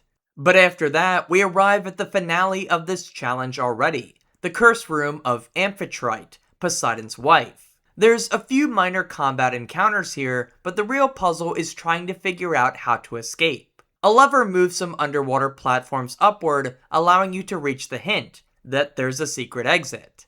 This tells the player there isn't some obvious way out and that they'll need to look around. This being the challenge of Poseidon, the water seems important. The only thing you can manipulate in this room is the lever, so that probably has something to do with it as well. If you put all these pieces together, then bam, you'll find a well-lit room underneath one of the platforms that takes you downward elevator style. This then loops back into the Temple of the Crystal Eye, marking the 3rd time you've been brought to this room through different means. It's just as great this time as it was the 1st and 2nd. You don't know how or when these challenges will end, but re-entering this room lets you know that you've completed another leg of the journey. While in the first 2 challenges, I managed to snag 2 Muse Keys, one behind the statue of Atlas, and the second during the cliff segment in Poseidon's challenge. There's 2 more to grab if you missed those, but those are the easiest to get. These Muse Keys unlock the Golden Door, which, hopefully, players won't have forgotten about by now. Entering this room is a godsend. Literally, Zeus and the gods smile upon you, granting a small mercy on those who take the challenge of Pandora's temple. Here, you'll be blessed with extra experience points as well as complete level ups to your health and magic, which put me at the max. There's also 2 extra power orb chests for good measure. With as tough as the challenges can be, it was nice of the dev team to include a room like this. It's the game's ultimate reward for taking exploration as seriously as you do combat and puzzle solving. And it's not some piddly-diddly reward either. No, it's a meaningful upgrade to 3 of your major resources, which is awesome. It always feels nice to reach this room, a nice mental boost after completing half of Pandora's temple. But with that complete, it's on to our final challenge of the first floor. Venturing back into the rings of Pandora, we come to a pool of water with a giant statue in the middle. Swimming around here reveals there isn't much we can do so long as the water's here. However, there's a random tunnel that we can swim down. It winds down a pathway and eventually leads to a massive chamber, which is another cool feeling. The hole in the pool seems like something you stumble into by accident, and then it leads into another lengthy challenge, the challenge of Hades. One early criticism I will lobby at this area straight away is the misdirection presented when you enter the Minotaur's chamber. You don't know it yet, but this is where the Pandora's Guardian boss fight will take place. When you first enter the room, the game goes out of its way to show you the mechanism you'll need to defeat it, but it doesn't remind the player of this later when it actually becomes relevant. Even worse is that the intended place to go next isn't made super obvious, and it makes me wonder how many players kept walking around this room unsure of what to do or where to go as they fired the wooden spike over and over again. The cutscene really makes you think there's something you need to do in here now, but that's just not the case. Instead, smash a nearby wall to progress. This leads us into the main chamber of Hades challenge. Unlike the previous two, this one has a much greater emphasis on platforming, although it starts off with a few combat trials. First, we have to slay a few of the newly introduced centaurs while standing in specific places, and second, we have to navigate a deadly maze killing every enemy within before we can move on. Both are awesome combat challenges that take place in the red lights of this test from hell. I really like the color palette swap, it helps the challenge feel bolder than the rest. Although we have another instance where the chests are so well hidden that I'm not sure how anyone is supposed to find them unless they're just messing around trying to get Kratos killed in the lava bowl. Anyway, there's plenty of footage of me slaying enemies to show you, so that makes for a good place to dive back into combat discussion one final time. But this go around, I'm going to focus on magic's role in the game. I've established that different magical weapons work best in specific situations and scenarios, or against specific enemies. However, what I want to highlight here is how they play a major role in the combo system. Every player is going to want to level up as many of their weapons as they can, and the only way to do that is through experience points.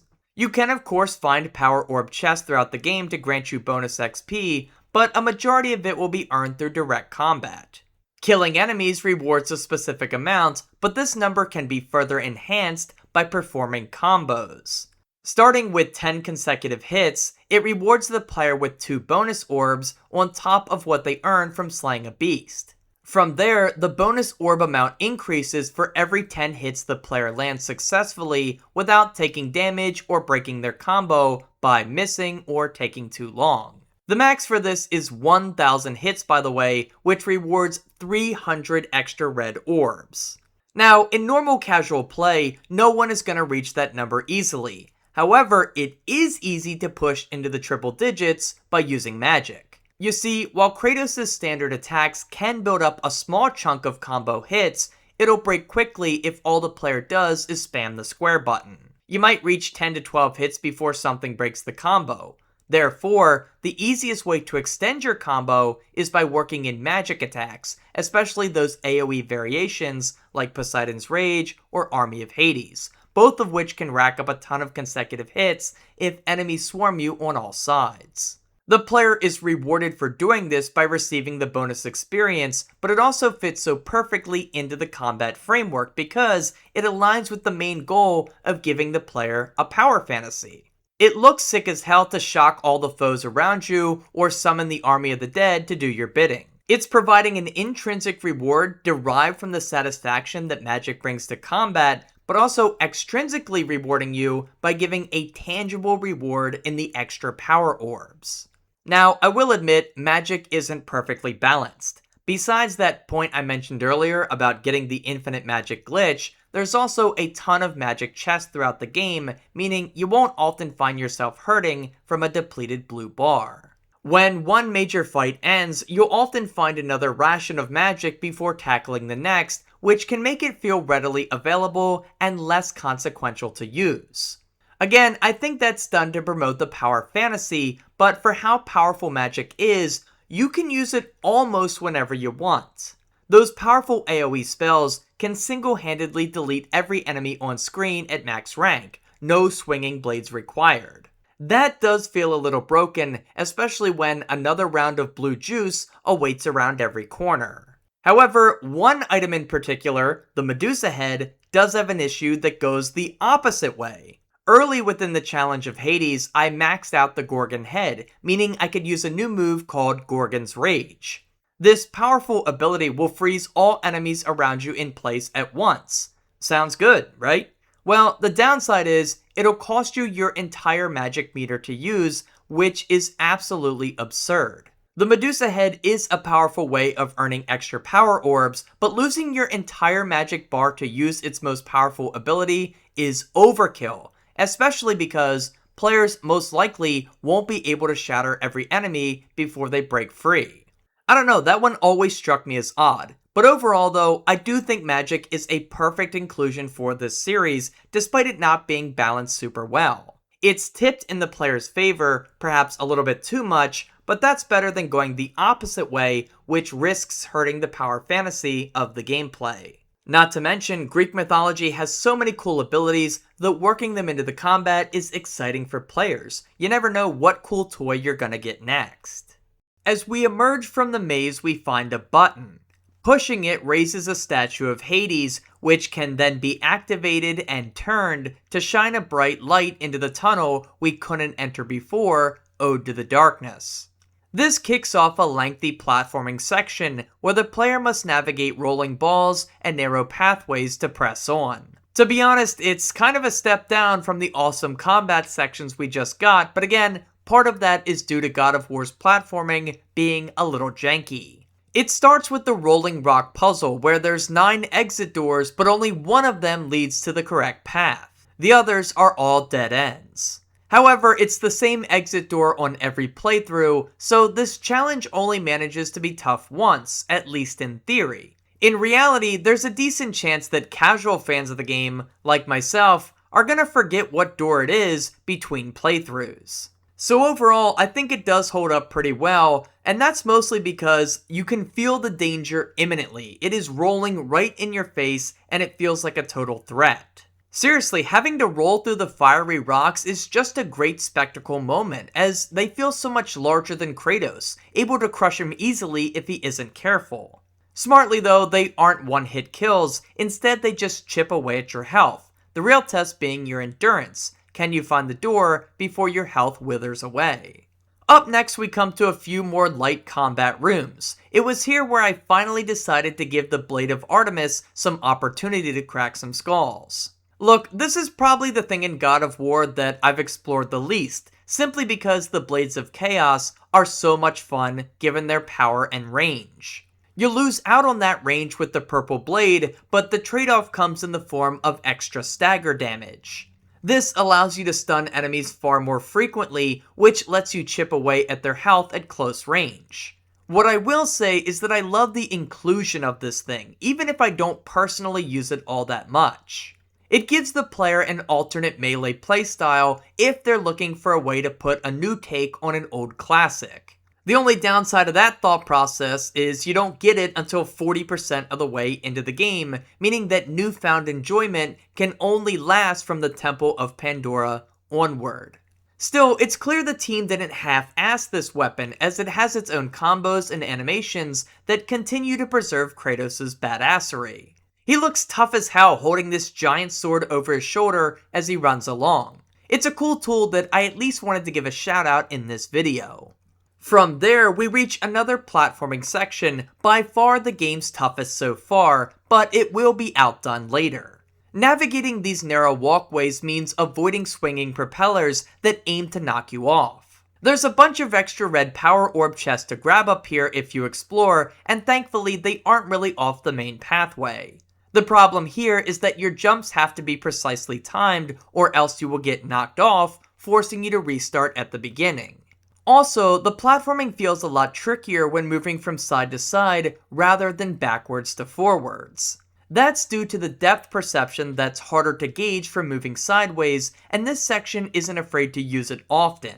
It does end up being an exercise that balances frustration and patience, although I do commend the game for having easier routes to take if you so choose. You can just shortcut the very beginning by just leaping over the gap, which is cool.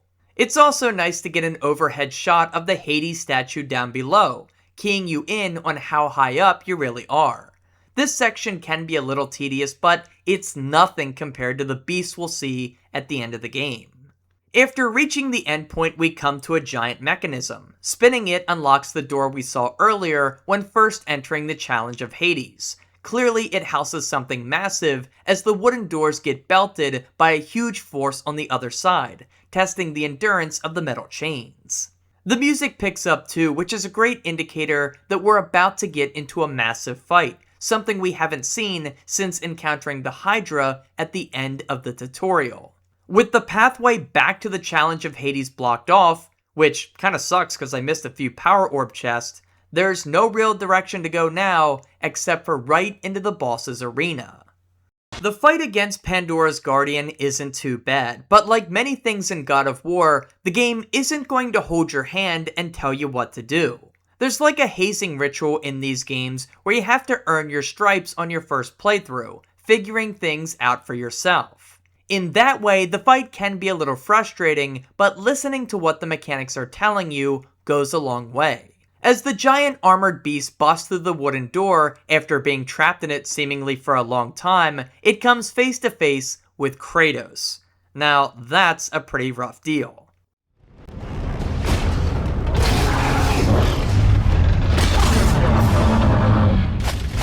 The fight begins on ground level, and the player will be forced to remember what they saw when first entering this chamber, the wooden spike launcher on the upper floor, as it's critical to winning this fight. While I do think the game should have shown you this now, instead of way earlier, the mechanics do enough to get you searching. That's because the Minotaur has a big advantage on you at the ground level. Many of its attacks are unblockable, leading you to get thrown around like a ragdoll. Clearly, you aren't going to go toe-to-toe with this thing without switching the advantage to your favor. Finding the staircases does just the trick, as up here, you can avoid all damage through well-timed jumps and blocks. His moveset up here is a lot more limited, and you can damage him at much faster rates. It says a lot that the beast will attempt grab moves that, if successful, see you ending up back on the ground floor to be pulverized. It's the game's way of showing you, instead of telling you, that you need to play smart, that there's more to Kratos than brawn alone. If you get knocked to that ground floor, you're gonna be punished. Where I think the fight loses some praise is when the Minotaur goes into its defensive stance. Every time you stagger it, it'll retreat and then do a charge move straight towards the platform. Damage is avoided by jumping before the fight resumes. However, after staggering him enough times, he'll retreat and burrow his head in between his hands.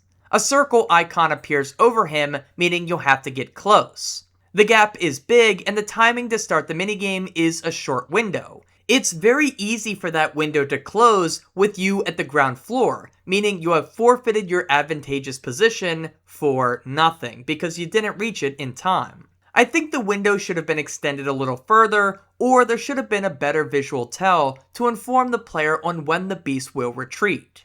Either way, the minigame will see you loosening its armor before using the ballista to launch giant wooden spikes at the creature. Repeat this pattern a few more times, and it'll lose all of its protective plates. From there, one last wooden beam impales it on the door.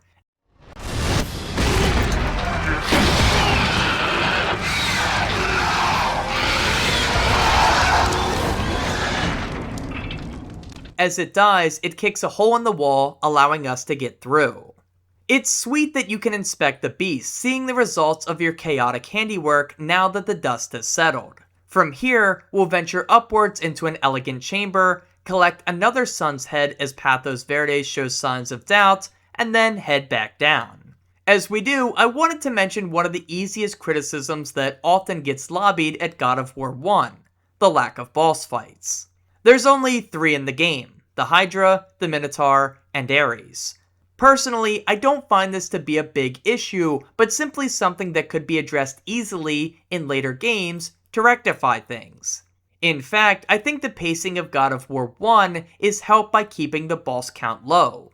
That's because bosses here are designed to be huge spectacle affairs, encounters that slow the rapid push forward pacing down to a crawl, to let the grandiose visuals and mechanics shine. Now, that same kind of approach would return in God of War 3 at an even bigger scale, but in God of War 2, a lot of the bosses aren't really that big or overwhelming like they are here. So for how this game decided to shape their bosses, I think it fits the game well. They serve as awesome breaks from the normal gameplay pacing without calling into question what the true pacing of this game was meant to be, fast and always moving forward.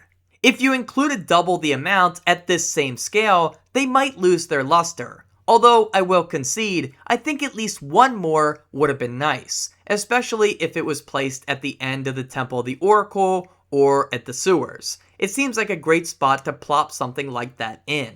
Someday I'll talk about it more, but God of War 2 and 3 took different approaches to boss fights. Yet I think each works perfectly for their respective games, but that's a story for another day. But with that easy criticism addressed, we now have the sun's head in our possession, and so we can head back to the rings of Pandora to solve this massive puzzle once and for all. Oh, and I love the design of this shrine. This room is so glitzy and glamorous compared to what the other sun got. I think it does a great job of reflecting the doubt that Pathos Verdes had. His first son's tomb is just outside in the harsh conditions because the architect was more focused on seeing his task complete. His first son's death was a road bump in his service to the gods. It seems the second son's death, though, impacted him more because he's built a very nice final resting spot for him while also not listing himself as a loyal subject in the description anymore. Anyway, on our way out, we get our final ability of the game, the Army of Hades.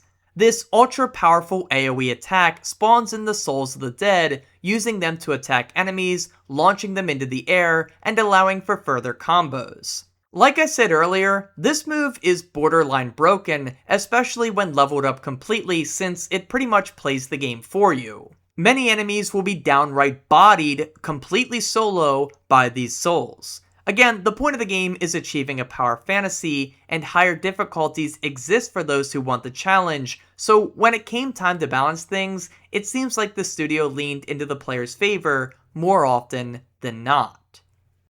Making our way back to the main chamber, we can use the next skull to drain the pool of water. Zeus's statue now becomes accessible, and the game makes sure to highlight the eye within. The player has to think back to when they first arrived at the Temple of the Crystal Eye. They'll remember the light ray from hours earlier, and now it comes in handy. But before we align the rings, a little trivia for you. Did you know you can go further into the challenge of Poseidon than you might have expected? Like, I figured they'd put an iron gate in front of this opening right here, but no, you can go through the first outdoor section all the way up until the risk versus reward room from earlier. Since its pathway shifted, you can't get into it anymore, but still, this is further than I thought we'd get. I was just a little curious, so I checked it out. I wonder if it's an oversight though, because the same music that plays when the armored Cyclops spawn in does so once more, even though there's no more enemies here. And real quick, when it comes to music in this game, I do think it's pretty good. I'm not going to talk about it a lot, because it's not one of those iconic soundtracks to me, but the instrumental selection does a great job of conjuring up mental images of ancient Greece. I also love the vocal work that's used to highlight the intensity and the ferocity of the fight, so overall, good stuff that complements the gameplay well. Anyway, back down to the rings, and it's fairly easy to line everything up properly. It's best to start from the outside and make your way inwards, which is intuitive since you know the direction the beam of light must come from. Start from there and work backwards until there's a clear shot. And one little design concession that I kind of find charming nowadays is how you can tell the far ends of the hallways were too far to be shown in full, at least on the PlayStation 2. So instead, the developers put a static image representing the Temple of the Eye and the inside of the Zeus statue. Then, when you get close enough, the actual model of the room loads in. The actual level comes to be. It's not a JPEG anymore. It's just fun to see some of the ways the developers got over the design limitations back in the day. After launching the light forward, the giant statue of Zeus moves upward in a cutscene. We see the gravekeeper from earlier looking on in shock, stunned to see someone has made it further than anyone else thus far. When the scene concludes, the player is free to travel to the upper parts of the temple, but before we do, I love that Athena chimes in to warn players that once they leave this area, they won't be able to come back. It's a good reminder to go collect your rewards from the Muse Key room if you haven't already. I love this moment when we reach the entrance to the Cliffs of Madness. The giant statue's in the air, and it slowly moves its hands downward, allowing Kratos to progress. Before we get into the cliffs themselves, there's two important things that happen. First, a new enemy type is introduced, the Jackal. These foes are really good at punishing attack spam, taking positions that, if struck, will boost them into a powerful spin move that'll hit you a few times. They can also deflect at a decent rate. Turns out though, using the Blade of Artemis on these foes is incredibly powerful as the heavier stagger damage pushes them back. In fact, it's cool to use this weapon to stagger them, then switch back to the Blades of Chaos to get in more damage, since those are more likely to be further upgraded. I have to imagine someone out there has mastered the art of weapon switching in this game and easily carves through the late game enemies using this technique. Artemis to stagger and Blades to finish. The second thing that happens is we get another cutscene that finally shows us how Kratos defeated the Barbarian King. Remember, the last time we saw the previous cutscene was after finishing the Challenge of Atlas. In the meantime, we finished up another 2 major challenges while also solving the Rings of Pandora puzzle. The player could be forgiven for forgetting where the backstory was even at by this point. To me, the pacing of the backstory reveal is another weak part of this game. Kratos' quest for revenge is a simple one, but the game takes so long to get around to telling you why that it feels like it's more of an afterthought rather than an integral part of the tale that's unfolding. I think it's felt most starting when the Oracle reads Kratos' mind up until the point where Ares actually comes down to help him. This is a long stretch of the game, probably at least 40 to 50% of the playtime, and very little is revealed. Personally, I think we should have learned how Ares helped Kratos by giving him the Blades of Chaos during the challenge of Poseidon or Hades, and then use this moment right here to show some of the conquest that Kratos went on in the name of Ares. That way, the loyalty Kratos had towards Ares could be felt more, so that when the god of war betrays him later, it's much more impactful. I think this would help flesh out the simple story, while also allowing the pacing of the backstory delivery to feel more pronounced during the adventure. In this way, harmony could be created by unifying faster story progression with the already rapid pace of the gameplay. Again, this was a new franchise, so it's hard to knock the team for not delivering the story as well as they maybe could have when they nailed the gameplay so wonderfully. It's more of a hindsight improvement that I wish could be retroactively applied. Standing at the start of the Cliffs of Madness, we come face to face with Pathos Verde's final gauntlet. It's a huge assortment of climbing sections, puzzles, and fights that must be overcome with very little guidance. It is the game's ultimate test when it comes to the challenges that are structured this way. The approach is extremely hands-off, and the amount of pathways for the player to take is bigger than in any other area. Truly, the only way to get a good grasp on this area is to dive headfirst into it and to start exploring. It opens with some combat trials, first giving you some easier enemies to tear apart before transitioning into affairs with multiple jackals. These fights nearly led to my first combat-related death of the entire playthrough, which made me realize that, yeah, I probably could have been playing this game on normal for my whole life, despite the dissonance it creates between Kratos' portrayal and the gameplay loop. What can I say, the Army of Hades once again proves to be a very valuable tool. Before you even get an idea of what you're meant to do in the cliffs, you'll pretty much have its layout fully understood. That's because it's made up of a few outdoor areas that have internal caves that connect them. For good measure, the game includes a few shortcuts and elevators to make things easier, but also keeps the color palette pretty simple throughout, which may lead to navigational hiccups. If everything looks the same, it's easier to get lost, and it makes it harder to keep track of what pathway leads to what room. It's a nice bit of level design considering this entire stage is called the Cliffs of Madness.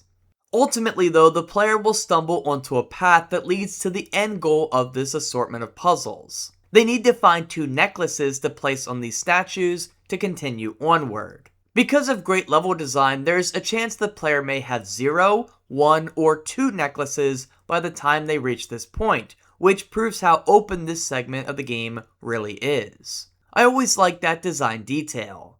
The first necklace brings us into a room that used to haunt me in my younger days, but has gotten a lot easier now, the spike floor.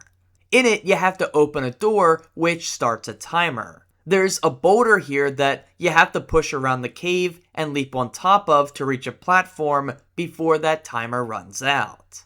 Taking advantage of Kratos' kick, while also not underestimating how far he can leap horizontally, is the key to overcoming this task.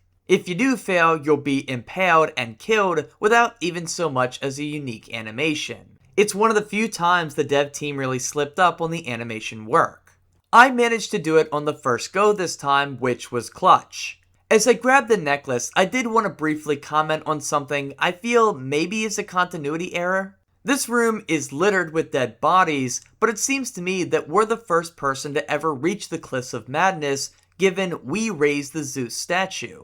Maybe it resets back to the bottom if someone fails, or maybe the gravedigger resets the whole temple every so often. I don't know, but it seems like there shouldn't be any bodies here. They, of course, exist as scene dressing to warn the player, but it always stood out to me. You could argue this slight hiccup is present throughout the game, but this one is the most glaring to me. Anyway, after making our way through more jackal-infested tunnels, we come to our second main puzzle, the most literal one in the game. We have to take pieces and put them together to make a whole image, in this case a solid rock wall. The player isn't on a timer here, which is nice, because on a first playthrough, it's gonna take some time to sort out what pieces go where, especially since a few of the rocks don't need to be used at all. Complexity is layered on from the wheel that players can use to rotate pieces, which is required to complete the task. Once you solve it, you get access to Hera's green necklace before retreating back out the way you came. The next segment is where the stage gets its name from. Kratos climbs massive dusty walls, dinking and dunking through specific avenues to get back to where he started. There's plenty of power orb chests to find here if you take the time to explore, which again is always appreciated. With that, we make our way to the end goal, the spot where we'll put the necklaces onto the statues. Before that though, I always loved taking this secret tunnel over to the waterfall in the distance to get a ton of extra experience points. These chests play a critical role in getting our Army of Hades spell to rank 3, which does insane damage down the stretch. And while we're on the menus, for what it's worth, I love the intense design of them. That noise it makes while switching between weapons and items, as well as the noise from funneling in experience points into a weapon, they're just so iconic to me. I love this menu.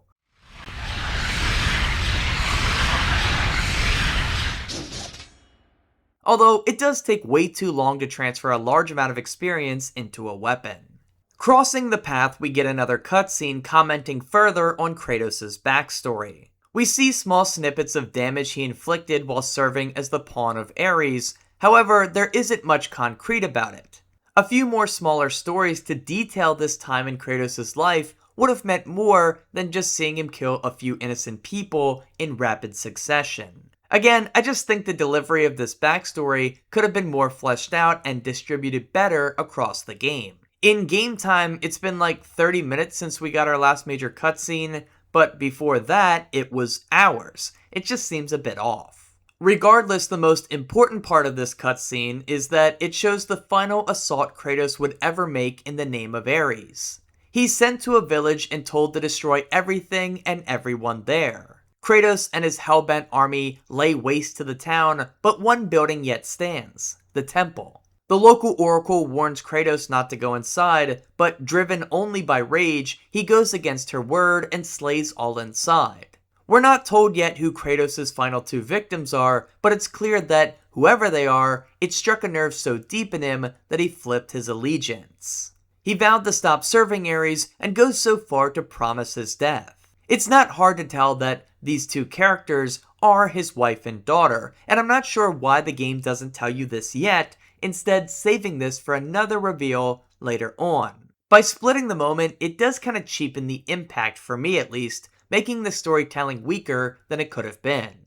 But with that and a few rope swings, we conclude the Cliffs of Madness and make our way towards Pathos Verde's final challenge. The Architect's Tomb is a very foreboding name, but it gives away too much information. The Gravekeeper told us much earlier that he believed the Architect was still alive somewhere in the temple.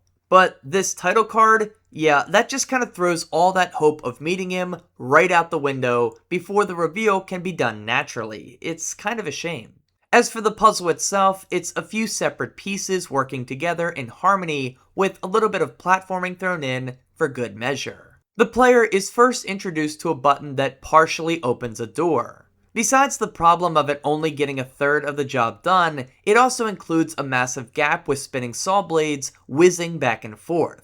For now, the player can ignore this, hopping across to explore this other location. There's a button that opens the other half of the bars on the door, but there's clearly more to this. Opening a nearby door and defeating a bunch of enemies reveals a crane that can be used to smash up a suspicious-looking weak spot on the ground. Down here is another button. So that makes 3 buttons, we just have to figure out how to press them all at once. Earlier, a player may have found a statue and put it on the ground level button, but to solve this puzzle, you'll have to take a single logical leap. Up until this point, each lever that you have to pull for puzzle solving was only used once before you moved on to the next area. But here, you must retract the stone that's dangling from the cane and use it to push a different button after you smash the floor. Then use the statue to press the button underground, and then complete the platforming section before the timer runs out and the door closes. With all 3 buttons pressed, you'll make it across and actually get into the tomb. Or you could die trying to get back and encounter a bug where the door is just open on its own. That works too. This was the first time I ever saw that, but yeah, I'm gonna take advantage of it if it's there. So besides this bug that breaks things, it is a great final puzzle, one that I often overlook when reminiscing about this game, but certainly a great fit for the God of War approach to puzzle design. Again, they're all about one logical leap. They don't ask too much, you just have to figure out one thing and then you're good. And there is one other thing I love about this section, that would be the broken ladder that hints that there's something up on the ledge. Use the crane to reach it and be rewarded with 2 more power orb chests packed full of orbs. With the door open, we enter to find a grisly scene, a long deceased pair of bodies strewn across the table with dried blood nearby. Reading the note reveals these are the corpses of Pathos Verdes III and his wife, with the madman seemingly having killed her for doubting his work. He stabbed her right through the chest. It's a grim final resting place for a man who lost everything in service to the gods, even his own family. And it all begs the question, did the gods know this outcome was inevitable? Even worse, maybe they planned it, since Verdes and his family would be the only ones with the knowledge to circumvent the traps in the temple and reach Pandora's box. Either way, Pathos Verdes' sacrifice isn't made out of loyalty, as that's clearly withered away as he spent years and years designing and building the temple. So let's take a look at what we know about Pathos Verdes through the information we glean from his writings, as well as context clues provided by the temple's design. It all starts way back in the desert, where we learn of Pathos Verdes in an honorable light. He was handpicked by the gods to build a temple on the back of Kronos to house Pandora's box.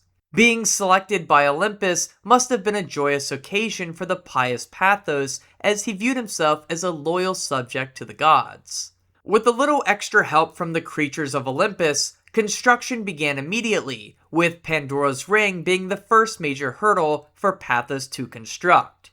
He built this section at the heart of his temple and included many challenges branching off of it that would test the player in increasingly difficult and maddening ways. These included the challenges of Atlas, Poseidon, and Hades respectively. Each of these included major tests for those seeking to reach Pandora's box. Obviously, there were traps placed around every corner, including cursed rooms with seemingly no exit, tiny pathways full of spinning blades, rooms full of saw blades, sheer rock walls that had to be scaled, pitfall rooms, underwater gauntlets, and much more. These were meant to not only test the participants' strength and endurance, but also their mind because of the temple's use of puzzles. Perhaps most interesting, though, would be Verdes' decision to include tests of the soul and of the spirit. Challenges that would require a man to abandon his humanity to progress. The best example of this would be the sacrifice room in Poseidon's challenge, where a living being had to be engulfed in flame to proceed. In that room, there's a note detailing a soldier's experience with this. He states that the demand asked of him by the gods was too tall. He died of starvation and exhaustion instead of sacrificing someone else, passing but with his dignity still intact.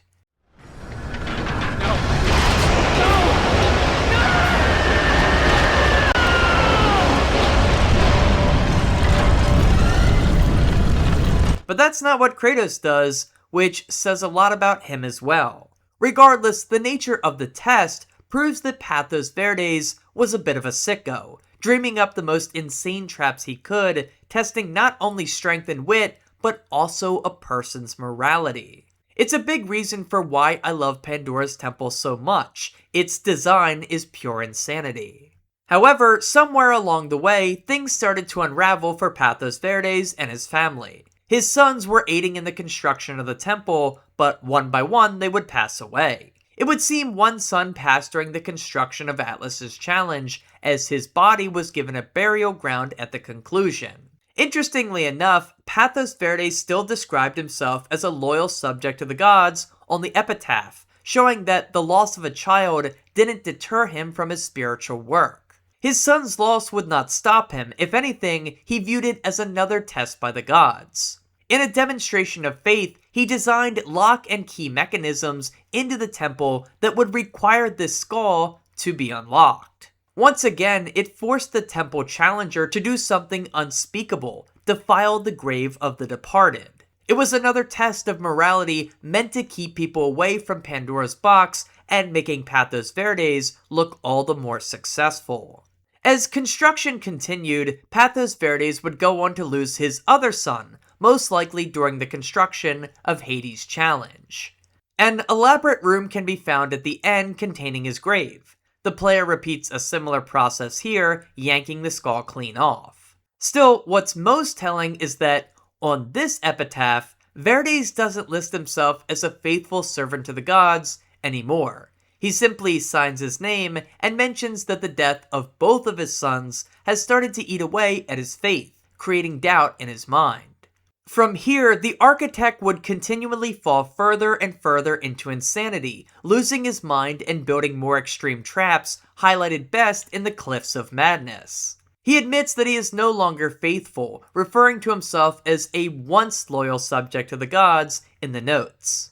He even admits that he's not 100% sure that there's even a way to solve all the puzzles in the Cliffs of Madness. There obviously is, which means he may have just gone mad to the point that he could no longer remember the intricacies of all the traps and puzzles that he had designed. And then of course we arrive at his final destination. The wife of Verdes must have gone insane herself, cursing her existence, stuck with a man whose faith had cost her everything. I mean, what can I say? I'm sure using their son's skulls as part of a puzzle probably didn't go over well with Mom. They clearly argued about his continued work on the temple, and in his insane state, he killed her and later turned the knife on himself, but not before memorializing her role by creating another skull-shaped block. While I love all this lore and background information, the craziest part about this all is that the gods that Verdes was so loyal to simply sat back and watched all of this occur, not helping to bring the man and his family any peace and comfort. It paints a picture of their wicked nature and serves as another parallel to run alongside of Kratos's.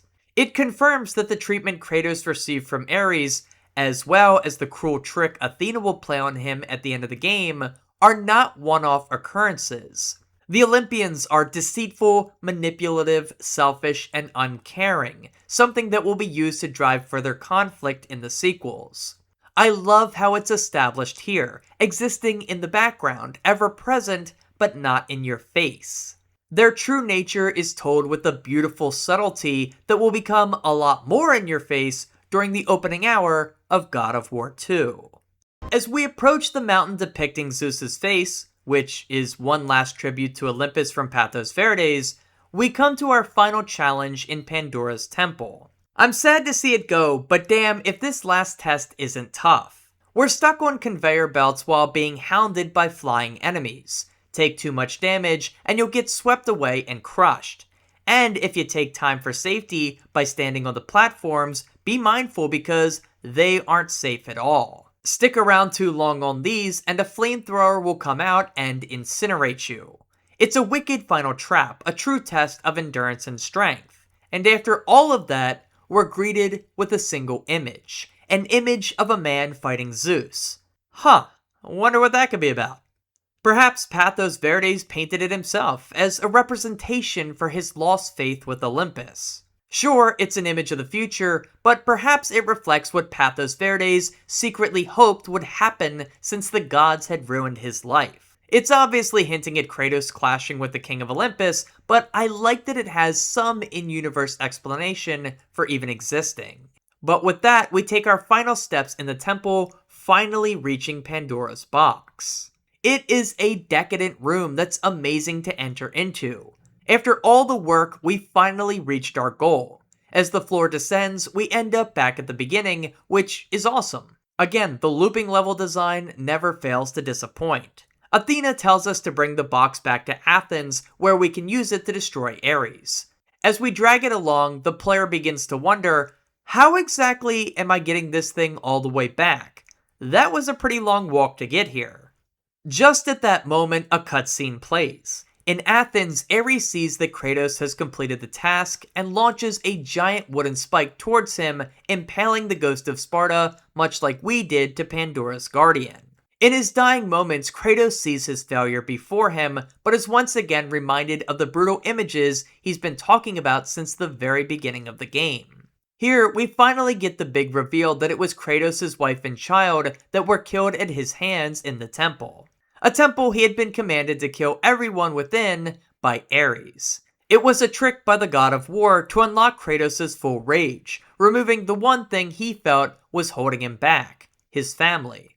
It was at this moment Kratos broke his allegiance to Ares and swore revenge on the god of war, choosing to serve the other gods of Olympus in hopes of getting the chance to rid himself of the visions. But not before the temple oracle places a curse on Kratos, gathering up the ashes of his dead family and imprinting them right on his skin, replacing his Mediterranean tan with a pale, ghostly look. From this night forward, the mark of your terrible deed will be visible to all. The ashes of your wife and child will remain fastened to your skin, never to be removed. And with that curse, all would know him for the beast he had become. His skin white with the ash of his dead family. The ghost of Sparta had been born. You almost start to feel a little bit of sympathy for Kratos given he's dying and seemingly won't make this wish come true, to rid himself of the visions. But in true Kratos fashion, he's a total badass, and he's not gonna let his soul be damned in Hades quite yet. As we freefall into the shittiest part of the game by far, we at least get a funny moment to kick things off. Not willing to die yet, Kratos latches onto a man high above the river Styx. As Kratos impels him to use him as a ladder, it's revealed that he's the boat captain from earlier. There is a task left for me above. I will see it completed. You again?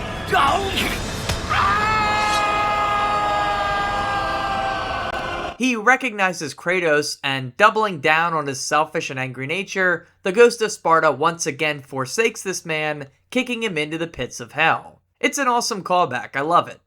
But with that, we arrive in Hades, and really, there's only one true thing to talk about here: the utterly terrible platforming section that drags this game's climax down significantly. Pandora's temple in its entirety is such a high point, but this is bullshit. However, I did want to start by mentioning something I noticed. Starting in the Cliffs of Madness and becoming super noticeable in this particular stage, the player is granted a lot more power orbs from chests. In the early stages of the game, these chests don't grant a whole lot, but now at the end, you're peppered with them.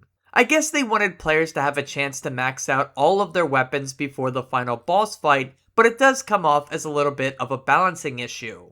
These could have been more evenly distributed across the game, but whatever, I guess it's nice to get juiced up before the final fight. But yeah, the real problem down here is the platforming, because the combat is sick as hell.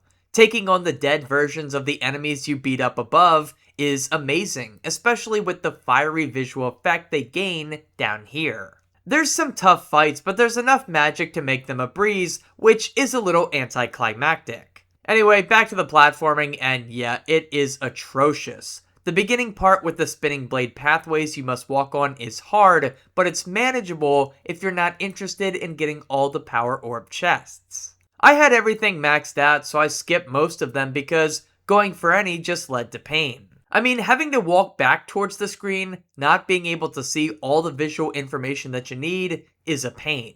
However, the ultimate pain in Hades is the spinning blade vertical towers that you have to climb. There's 2 of them, both equally awful. Again, the amount of visual information given to the player is kept to a minimum, as you can only see a few layers ahead of you to see what might be upcoming. You have to get your timing perfect, which requires trial and error, move at the wrong time, and you risk getting pinned and knocked back down. And every time you do, it means starting from the very beginning. All progress is wiped, which feels awful. However, while it is difficult, these factors alone don't make this section the broken mess that it is. That's because the pain mostly stems from the insane hitboxes that are too big compared to the model that they're attached to. There are so many times where you'll be climbing and you think you can make it to the next layer with ease, only to get hit by blades that never really come in contact with Kratos' body. Yet, the game registers that you got hit. This is the main culprit for why this segment feels so terrible, because it genuinely feels like it's not your fault when you take damage, at least some of the time. That, paired with the harsh consequence of having to restart, is an easy recipe for contempt. At one point, I even glitched and fell out of the map completely, which led to a hilarious death. Luckily, this doesn't reset progress any more than falling normally. All of this is to say that there's a reason that these vertical towers with spinning blades would never be again seen throughout these games. It was universally disliked by nearly every player. It is such a downer after the highs of Pandora's temple. Even when you know it's coming, it's still atrocious. It's easily the game's biggest blemish. Temporarily overstepping into the platforming genre is not what God of War needed. Simple platforming is fine, but when it becomes akin to challenging levels in an actual platforming game, it's robbing too much of what this series is all about. But at least Leaving Hades ends with one of my favorite moments of the entire game. After creating a bridge by destroying a bunch of undead jackals in a row, a rope is thrown down for us to climb our way out. And on our way out, I do want to mention real quick that I do appreciate the color switch up that this version of Hades lends to this game, but out of all the times we venture to the underworld in the series, this is the worst rendition. I don't know, it's just red and there's not much more detail than that. Anyway, as we make our way back up, we find ourselves in the Temple of the Oracle once again. The gravedigger from earlier greets us saying that he just finished digging a moment ago. Kratos is bewildered, wondering just who this man is, but he disappears before his identity can be known. It's fairly easy to deduce that this is Zeus in disguise, a fact that would be confirmed in later entries. His dialogue sort of gives it away. He mentions how Athena isn't the only god looking after Kratos. It's interesting to think about this moment in relation to the image we saw at the end of Pandora's temple, a man fighting Zeus. Here's the king of Olympus helping us out, but just a few moments ago, we saw an image of conflict. It's great sequel baiting for the next game, and had fans wondering how this would play out in God of War 2. The destroyed temple does a great job of showing us how much devastation the warpath of Ares has caused. While we don't get a chance to revisit Athens, we don't really need to. Everything crumbled and broken here paints a picture of immense loss. It's great that the player gets to retrace their steps from earlier, remembering how beautiful the temple once was, and comparing it to the rubble we see now. It's also nice because it provides the player one final taste of standard combat before the final boss fight begins.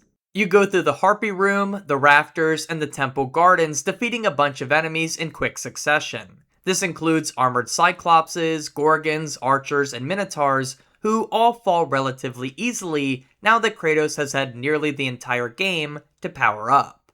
At the exit door we took earlier, we find the Dying Oracle, Unable to stand and surrounded by a pool of blood, she's momentarily stunned to see that Kratos survived Pandora's temple and managed to return, but still defeated because she feels like it's too late. She confirms what we already feared, that Athens has been lost and that Ares is in complete control. It's safe to say he probably recently reduced the temple to this state as a punishment for the Oracle choosing to help Kratos.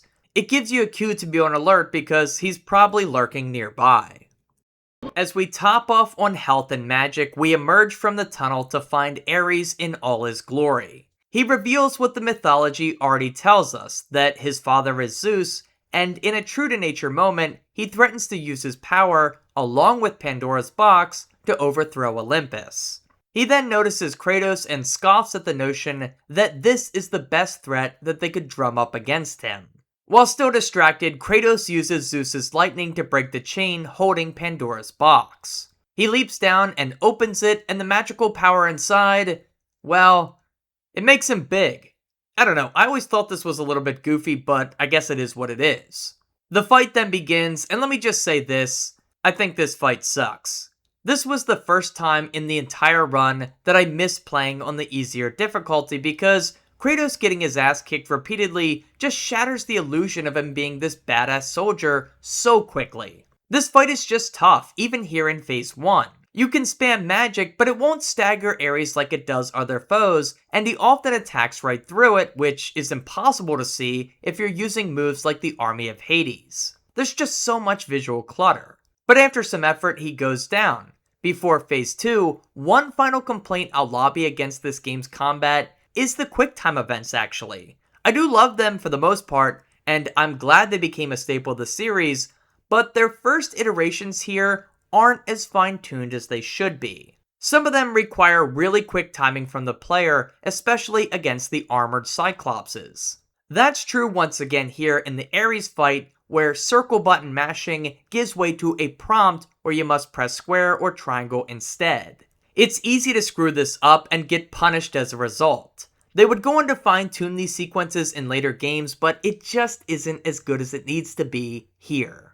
Anyway, with that, Phase 2 begins. Ares sucks you into a pocket dimension where the visions that have haunted Kratos are manifested. He's reunited with his wife and daughter in the temple, but they're soon attacked by rogue Kratoses, manifestations of the rage that blinded our hero when he served under the god of war. Kratos gets a redemption moment by protecting his family here, and in one of the game's most clever moments, you use the circle button minigame prompt to provide love and peace for your family instead of inflicting destruction. The player has been conditioned to view this prompt as the secure and awesome looking kill button, and now that's totally flipped on its head. That pure rage is replaced with pure love as Kratos embraces his family, transferring some of his health to them. It's awesome storytelling that uses the mechanics of the game smartly. Still, it's not much easier than Phase 1. The amount of Kratos clones you have to defeat is insane, and you'll find yourself getting low on health often as you can't spend the whole fight blocking and dodging, or else enemies will strike your family. It's like a trade-off of taking damage while dealing it out and then giving some of it to your wife and child. It's tough, but in my opinion, it's probably the easiest part of the fight. Phase 3 though, man, I hate Phase 3. Having protected your family sufficiently, Ares is enraged. He seeks to break Kratos by stripping away his powerful weapons and magic and using them to kill this fake version of his family. The sight of this breaks Kratos, and back in the real world, just as Ares is about to land the killing blow, the ghost of Sparta catches a glimpse of something in his eye. The giant sword we used as a bridge earlier is now wielded by giant Kratos in the fight against Ares. This is an awesome touch since you don't see it coming hours earlier when you were traversing over it. But like I said, this part of the fight sucks. I hate when a game strips away all your power and then asks you to play a different game completely. You don't have your blades or magic anymore, nor do you have Rage of the Gods. You have to defeat Ares in a straight up one-on-one duel, and it's brutal. Many of his attacks can't be blocked, the hitbox on the circling pillar move isn't accurate enough, and I don't know what on earth you're meant to do to avoid damage from his version of the Army of Hades. For the life of me, I couldn't block it and I couldn't dodge roll it, so I just don't know. It really feels like this fight as well as the Hades platforming section, were not play-tested enough and was sent out a little bit too early. Perhaps they just ran out of time, but this fight is a mess. I lost so many times that the game offered me the chance to play on easy, but I remained resilient and refused. I'd come too far to back down now. I died several more times, and at one point I was just on the brink of beating him, and then my power shut off. A thunderstorm had rolled in, which provided a sick background aesthetic as I weaved through the different layers of this fight. But when everything went black and I got booted back into the temple, that was super annoying. And when I got back to phase 3, I just kept getting whooped. But then fortune kinda smiled on me. I don't know if it's because I never got out of this camera angle, but Ares refused to do any of his powerful attacks, nor did he attempt to block my frustrated button spamming. On this run, he just went down super quickly, which was a relief, but it didn't feel satisfying at all. After he whooped my ass about 10 times in a row, he just folded completely without so much as a whimper. When they remake this game, this fight certainly needs some adjustments. Anyway, after the fight, a cutscene plays. That night, I was trying to make you a great warrior. You succeeded. Kratos gets this very badass line before stabbing Ares through the chest, killing the god of war. This leads to a nuclear bomb level explosion, which is a great representation of war's destructive nature. Following this, Kratos returns back to normal size, but his visions don't stop. He reunites with Athena, who tells him that the gods never promised to remove his visions, but instead, they promised to forgive him of his sins. The tricky wording was used to manipulate Kratos into doing their bidding, although Athena plays down her manipulation by making him feel bad, saying no human or god could wipe away the atrocities that Kratos committed. As we'll come to learn in future installments though, this is all a cover-up by the tricky gods, who seek only to use humans to do their bidding. Ares needed to be dealt with, so Zeus, Athena, and the rest of Olympus conspired to defeat him by using Kratos as their pawn. For Kratos, this was a journey of revenge, trying to defeat the god who took away everything from him. The gods knew this and used it against him, despite the fact that he had served them for 10 years very loyally. Even throughout the game, you can tell Kratos has a respect for the rest of Olympus, calling each god Lord, and also referencing them during moments of self-doubt. He looked to Olympus for help from his hellish past, and they used it against him to get the job done. It's not hard to see why Kratos would already start to become distrustful towards Olympus as a whole, which would continue to progress further during the events of Ghost of Sparta. All of this is to say that Kratos has always had a little more depth to him than people gave credit for. This first game weaves a tale of simple revenge that's hijacked by the manipulative gods, showing that despite Kratos' destructive nature, he may not have become this bad if not for the meddling of the Olympians. Paired up with the events of Chains of Olympus and Ghost of Sparta, it's not hard to see why Kratos doesn't give a crap about what the Olympians want from him at the start of God of War 2, but again, that's a story for another video. From here, we finally circle back to the beginning of the game, where Kratos is shown casting himself off a cliff deep into the sea below. This time though, we finally see what happened. Athena, who does seem to be the most pleasant of the gods, stops Kratos, pulling him back up and telling him that his ultimate reward will not be death, but instead to join them in Olympus, taking on the role that Ares had. She also rewards us with the Blades of Athena, a carbon copy of the Blades of Chaos. You know, minus the trauma. After the cutscene, we're left on the bluffs overlooking the sea. Interacting with the cliffside reveals a message saying that Kratos' memories still exist, but the gods will not permit someone who has served them so well to die for nothing. Below looms the giant bloodied sword we used to kill Ares. It's really a great shot. As we turn around, we make our way to Mount Olympus using the teleportation portal that Athena opened. Everything up here is grand, all coated in a warm and inviting golden yellow glow. It truly feels like another spectacle moment. And as we enter the throne room, the majestical ambiance continues. Using the newly acquired blades we get from Athena, I started to maniacally smash up the statues of Pandora's guardian and Ares after reading their text boxes.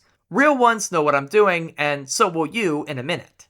Before I tell you why I did this though, let me just give my final thoughts on this game's story now that we're in the final room of the game. While I stand by the small pacing issues I highlighted throughout this video, I think overall it's a classic revenge story that's not trying to be much more than that. This game was all about providing a new version of hack and slash gameplay for fans of the genre, and the story exists simply to give context to that play.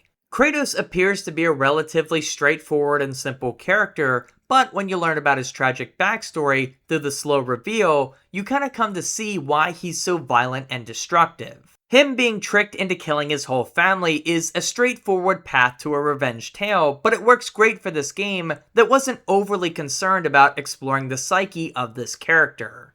Later games would go on to explore his mindset more, and no, I don't mean the rebooted series. Between God of War 2 and 3, as well as the PSP games, he'd be fleshed out quite a bit. Nothing crazy, but it turns out that Kratos has always been a complex character. It's just that this first game didn't see the need to sell you on all of that quite yet. So instead, we get the simple story. A mysterious backstory that is revealed slowly, culminating in a revenge fulfilled when he overcomes his mental demons enough to defeat the man that took everything from him. However, the game makes it quite clear that this revenge did not satisfy Kratos. It didn't stop his nightmare visions from the past. It's suggesting that revenge and power doesn't cure you, and perhaps someday down the line, Kratos will find a sense of redemption in another way. And again, I'm not talking about the reboot. Anyway, if you didn't know, destroying both of these statues unlocks one of the game's secret codes found in the treasure section of the main menu. There's 2 to uncover, the other rewarded for beating the game on God mode. These statues make a noise when you hit them, and it's possible to get a small combo meter going on them if you use specific moves. This is a hint for the player to keep attacking and to not give up until they break. Doing so rewards you with a series of numbers that, when decoded, provides a phone number that the player could call to be congratulated on beating the game. That's awesome, and I just wish these phone numbers were still functional. I want my congratulations, damn it. With that complete though, Kratos takes his seat on the throne, thus ending the playthrough. We get a cutscene detailing how he would go on to replace Ares as the new god of war, and from that day on, when humanity engaged in warfare, they would pray for the aid of the same man, Kratos. And perhaps the best part about this moment, Kratos looks bored and disgusted as he takes on the throne. He finally stops pushing forward relentlessly, and in that stagnation, the visions come back. You can see it right there on his face. He's pissed. It's like he's already plotting revenge on the gods who tricked him. But unlike Pathos Verdes, Kratos isn't gonna take that treatment lying down. But with that, we let the credits roll on God of War 1. Alright, we did it. The game's over now. However, there's still a little more to talk about, and it comes in the form of the game's treasure section. There's 4 main components to the treasures: behind the scenes clips showing off what the team made, the challenge of the gods, random stuff, and secrets that are unlocked from beating the game on God mode. Let's start with the behind the scenes. You can watch about 35 minutes worth of clips that show the making of the game, including the process itself and the design of different components like Kratos, enemies, and levels. A lot of the information I referenced at the beginning of this video came from these first-hand resources. I love when games do this, pull back the curtains to let us see how the sausage is made. My favorite part of this would have to be the section talking about levels that didn't make it into the final product. I already mentioned the section where you'd have to climb up to Pandora's temple by scaling a mountain, but there's so many great nuggets in here. Like, they originally tried working the Icarus wings into this game, but just ran out of time to get them working properly. However, we know now that this concept wouldn't be scrapped completely and would go on to feature in God of War 2, which is great. There's a lot of cool things like this, but my favorite would be that Pandora's box used to have a boss room right outside of it where you would have to fight a giant phoenix-like creature. The idea being that Kratos would steal and break its eggs to piss it off and make it susceptible to attacks. That sounds sick as hell, and as we all know, God of War could have benefited from at least one more boss fight. Getting to watch all these behind the scenes movies is a real treat. As for the random stuff, there's a few things like being able to rewatch all the in-game cutscenes, although they just play in order, so you can't skip to one if you want to see it. There's also a few references to other ideas for God of War, like a scene outlining Kratos' brother, a character we later learn is Deimos. That relationship would go on to star in the PSP game God of War Ghost of Sparta, which is excellent by the way. You can also watch trailers for the game and unlock some cool new costumes for Kratos if you beat the game on God mode. My favorite random thing though would have to be the character graveyard, which includes the finished models for enemies who didn't make it into the game. There's even early placeholders of Kratos here, which are hilarious to see. Like, what the hell is this? Perhaps the coolest thing you can find in the treasures comes after beating God mode. There's 2 cutscenes to watch upon doing so. The first reveals a major revelation about Kratos, while also setting up the PlayStation Portable game, Chains of Olympus. That being that Kratos is the son of Zeus. Zeus had impregnated his mother and left, shunning Kratos to mortal life, even though the blood of a god coursed through him. A curse was placed on his mother, and when she tried to reveal the name of Kratos' father to him, she became a beast which Kratos had to put down. Yep, forced to kill his own mom. It's another cruel trick by the gods that made Kratos swear that he'd someday kill Zeus too. Man, I wish I could cover the PlayStation Portable games on the channel too, but there's just no way to play them on PS5, which is a shame. I have no clue why they aren't included in the PSP section of the PlayStation Plus Ultimate package, but they just aren't. Leave it to Sony, I guess. Anyway, there's also this really strange cutscene that shows the fate of Kronos after you beat the temple on his back. He withered and died, and they show a cutscene of modern times. Helicopters circle the skeleton, and the narrator speaks about how soon new heroes will emerge from the temple. I have no idea what she's on about, but yeah. Finally, outside of the secret messages, there's one more gameplay test, the Challenge of the Gods. This is a set of 10 brutal challenges that must be completed to unlock the game's Platinum Trophy, as well as a few more rewards in the Treasures menu. I'm not going to harp on this section too long because, well, I don't have the patience for it. Essentially, each challenge nerfs Kratos in some way and asks him to complete a task with certain modifiers. The first is knocking 8 enemies into the pit before time runs out, and without killing any of them directly. I tried for a handful of minutes, died about 8 times, and said, yeah, I'm good.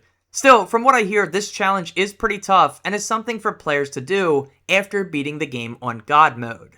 All in all, the offerings from the Treasures menu are insanely cool, something I wish every game did more of, letting us see the passionate people behind the game talk about what they made, as well as adding in a bunch of extras for players to mess around with. It's just cool stuff.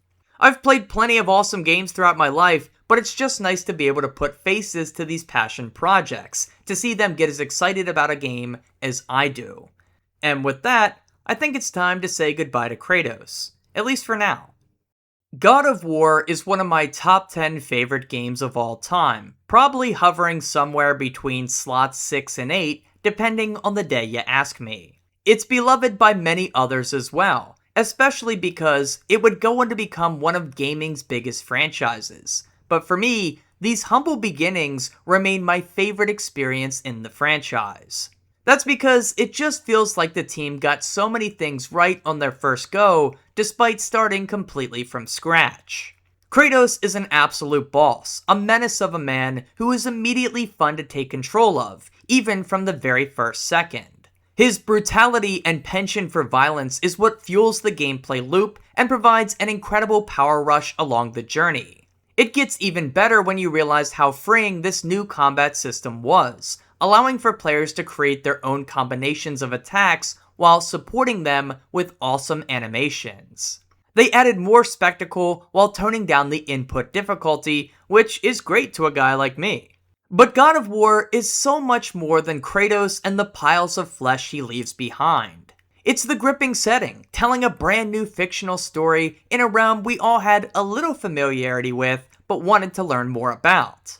It's the interconnected level design that allows the entire journey to be mostly a seamless experience, as if you were with the Ghost of Sparta every step of the way. It's the wonderful mingling of puzzles, exploration, and navigation that supplement the combat so well.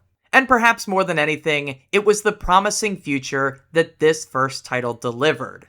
The sky was the limit after they succeeded so heavily on their first go. Of course, the game isn't perfect. I've made sure to cover my biggest gripes throughout this video, including the wonky grab animation, the story pacing, the imbalance of gifted experience points, and of course, the sometimes god-awful platforming. Yet, the game is easily able to overcome all of this because its core experience is so ironclad. Ripping and tearing everything in your path a new one is never not fun with Kratos leading the way. It is a remarkable game that I highly recommend playing, especially if you've never experienced the original Greek trilogy. This is the earliest game, and even it holds up incredibly well. Even though the remakes are on the way, there's no reason not to check this game out, so long as you have the highest membership to PlayStation Plus. But with Sony's promise to destroy physical media by ending disc production in 2028, I won't blame you if you don't. I kinda want to cancel it myself.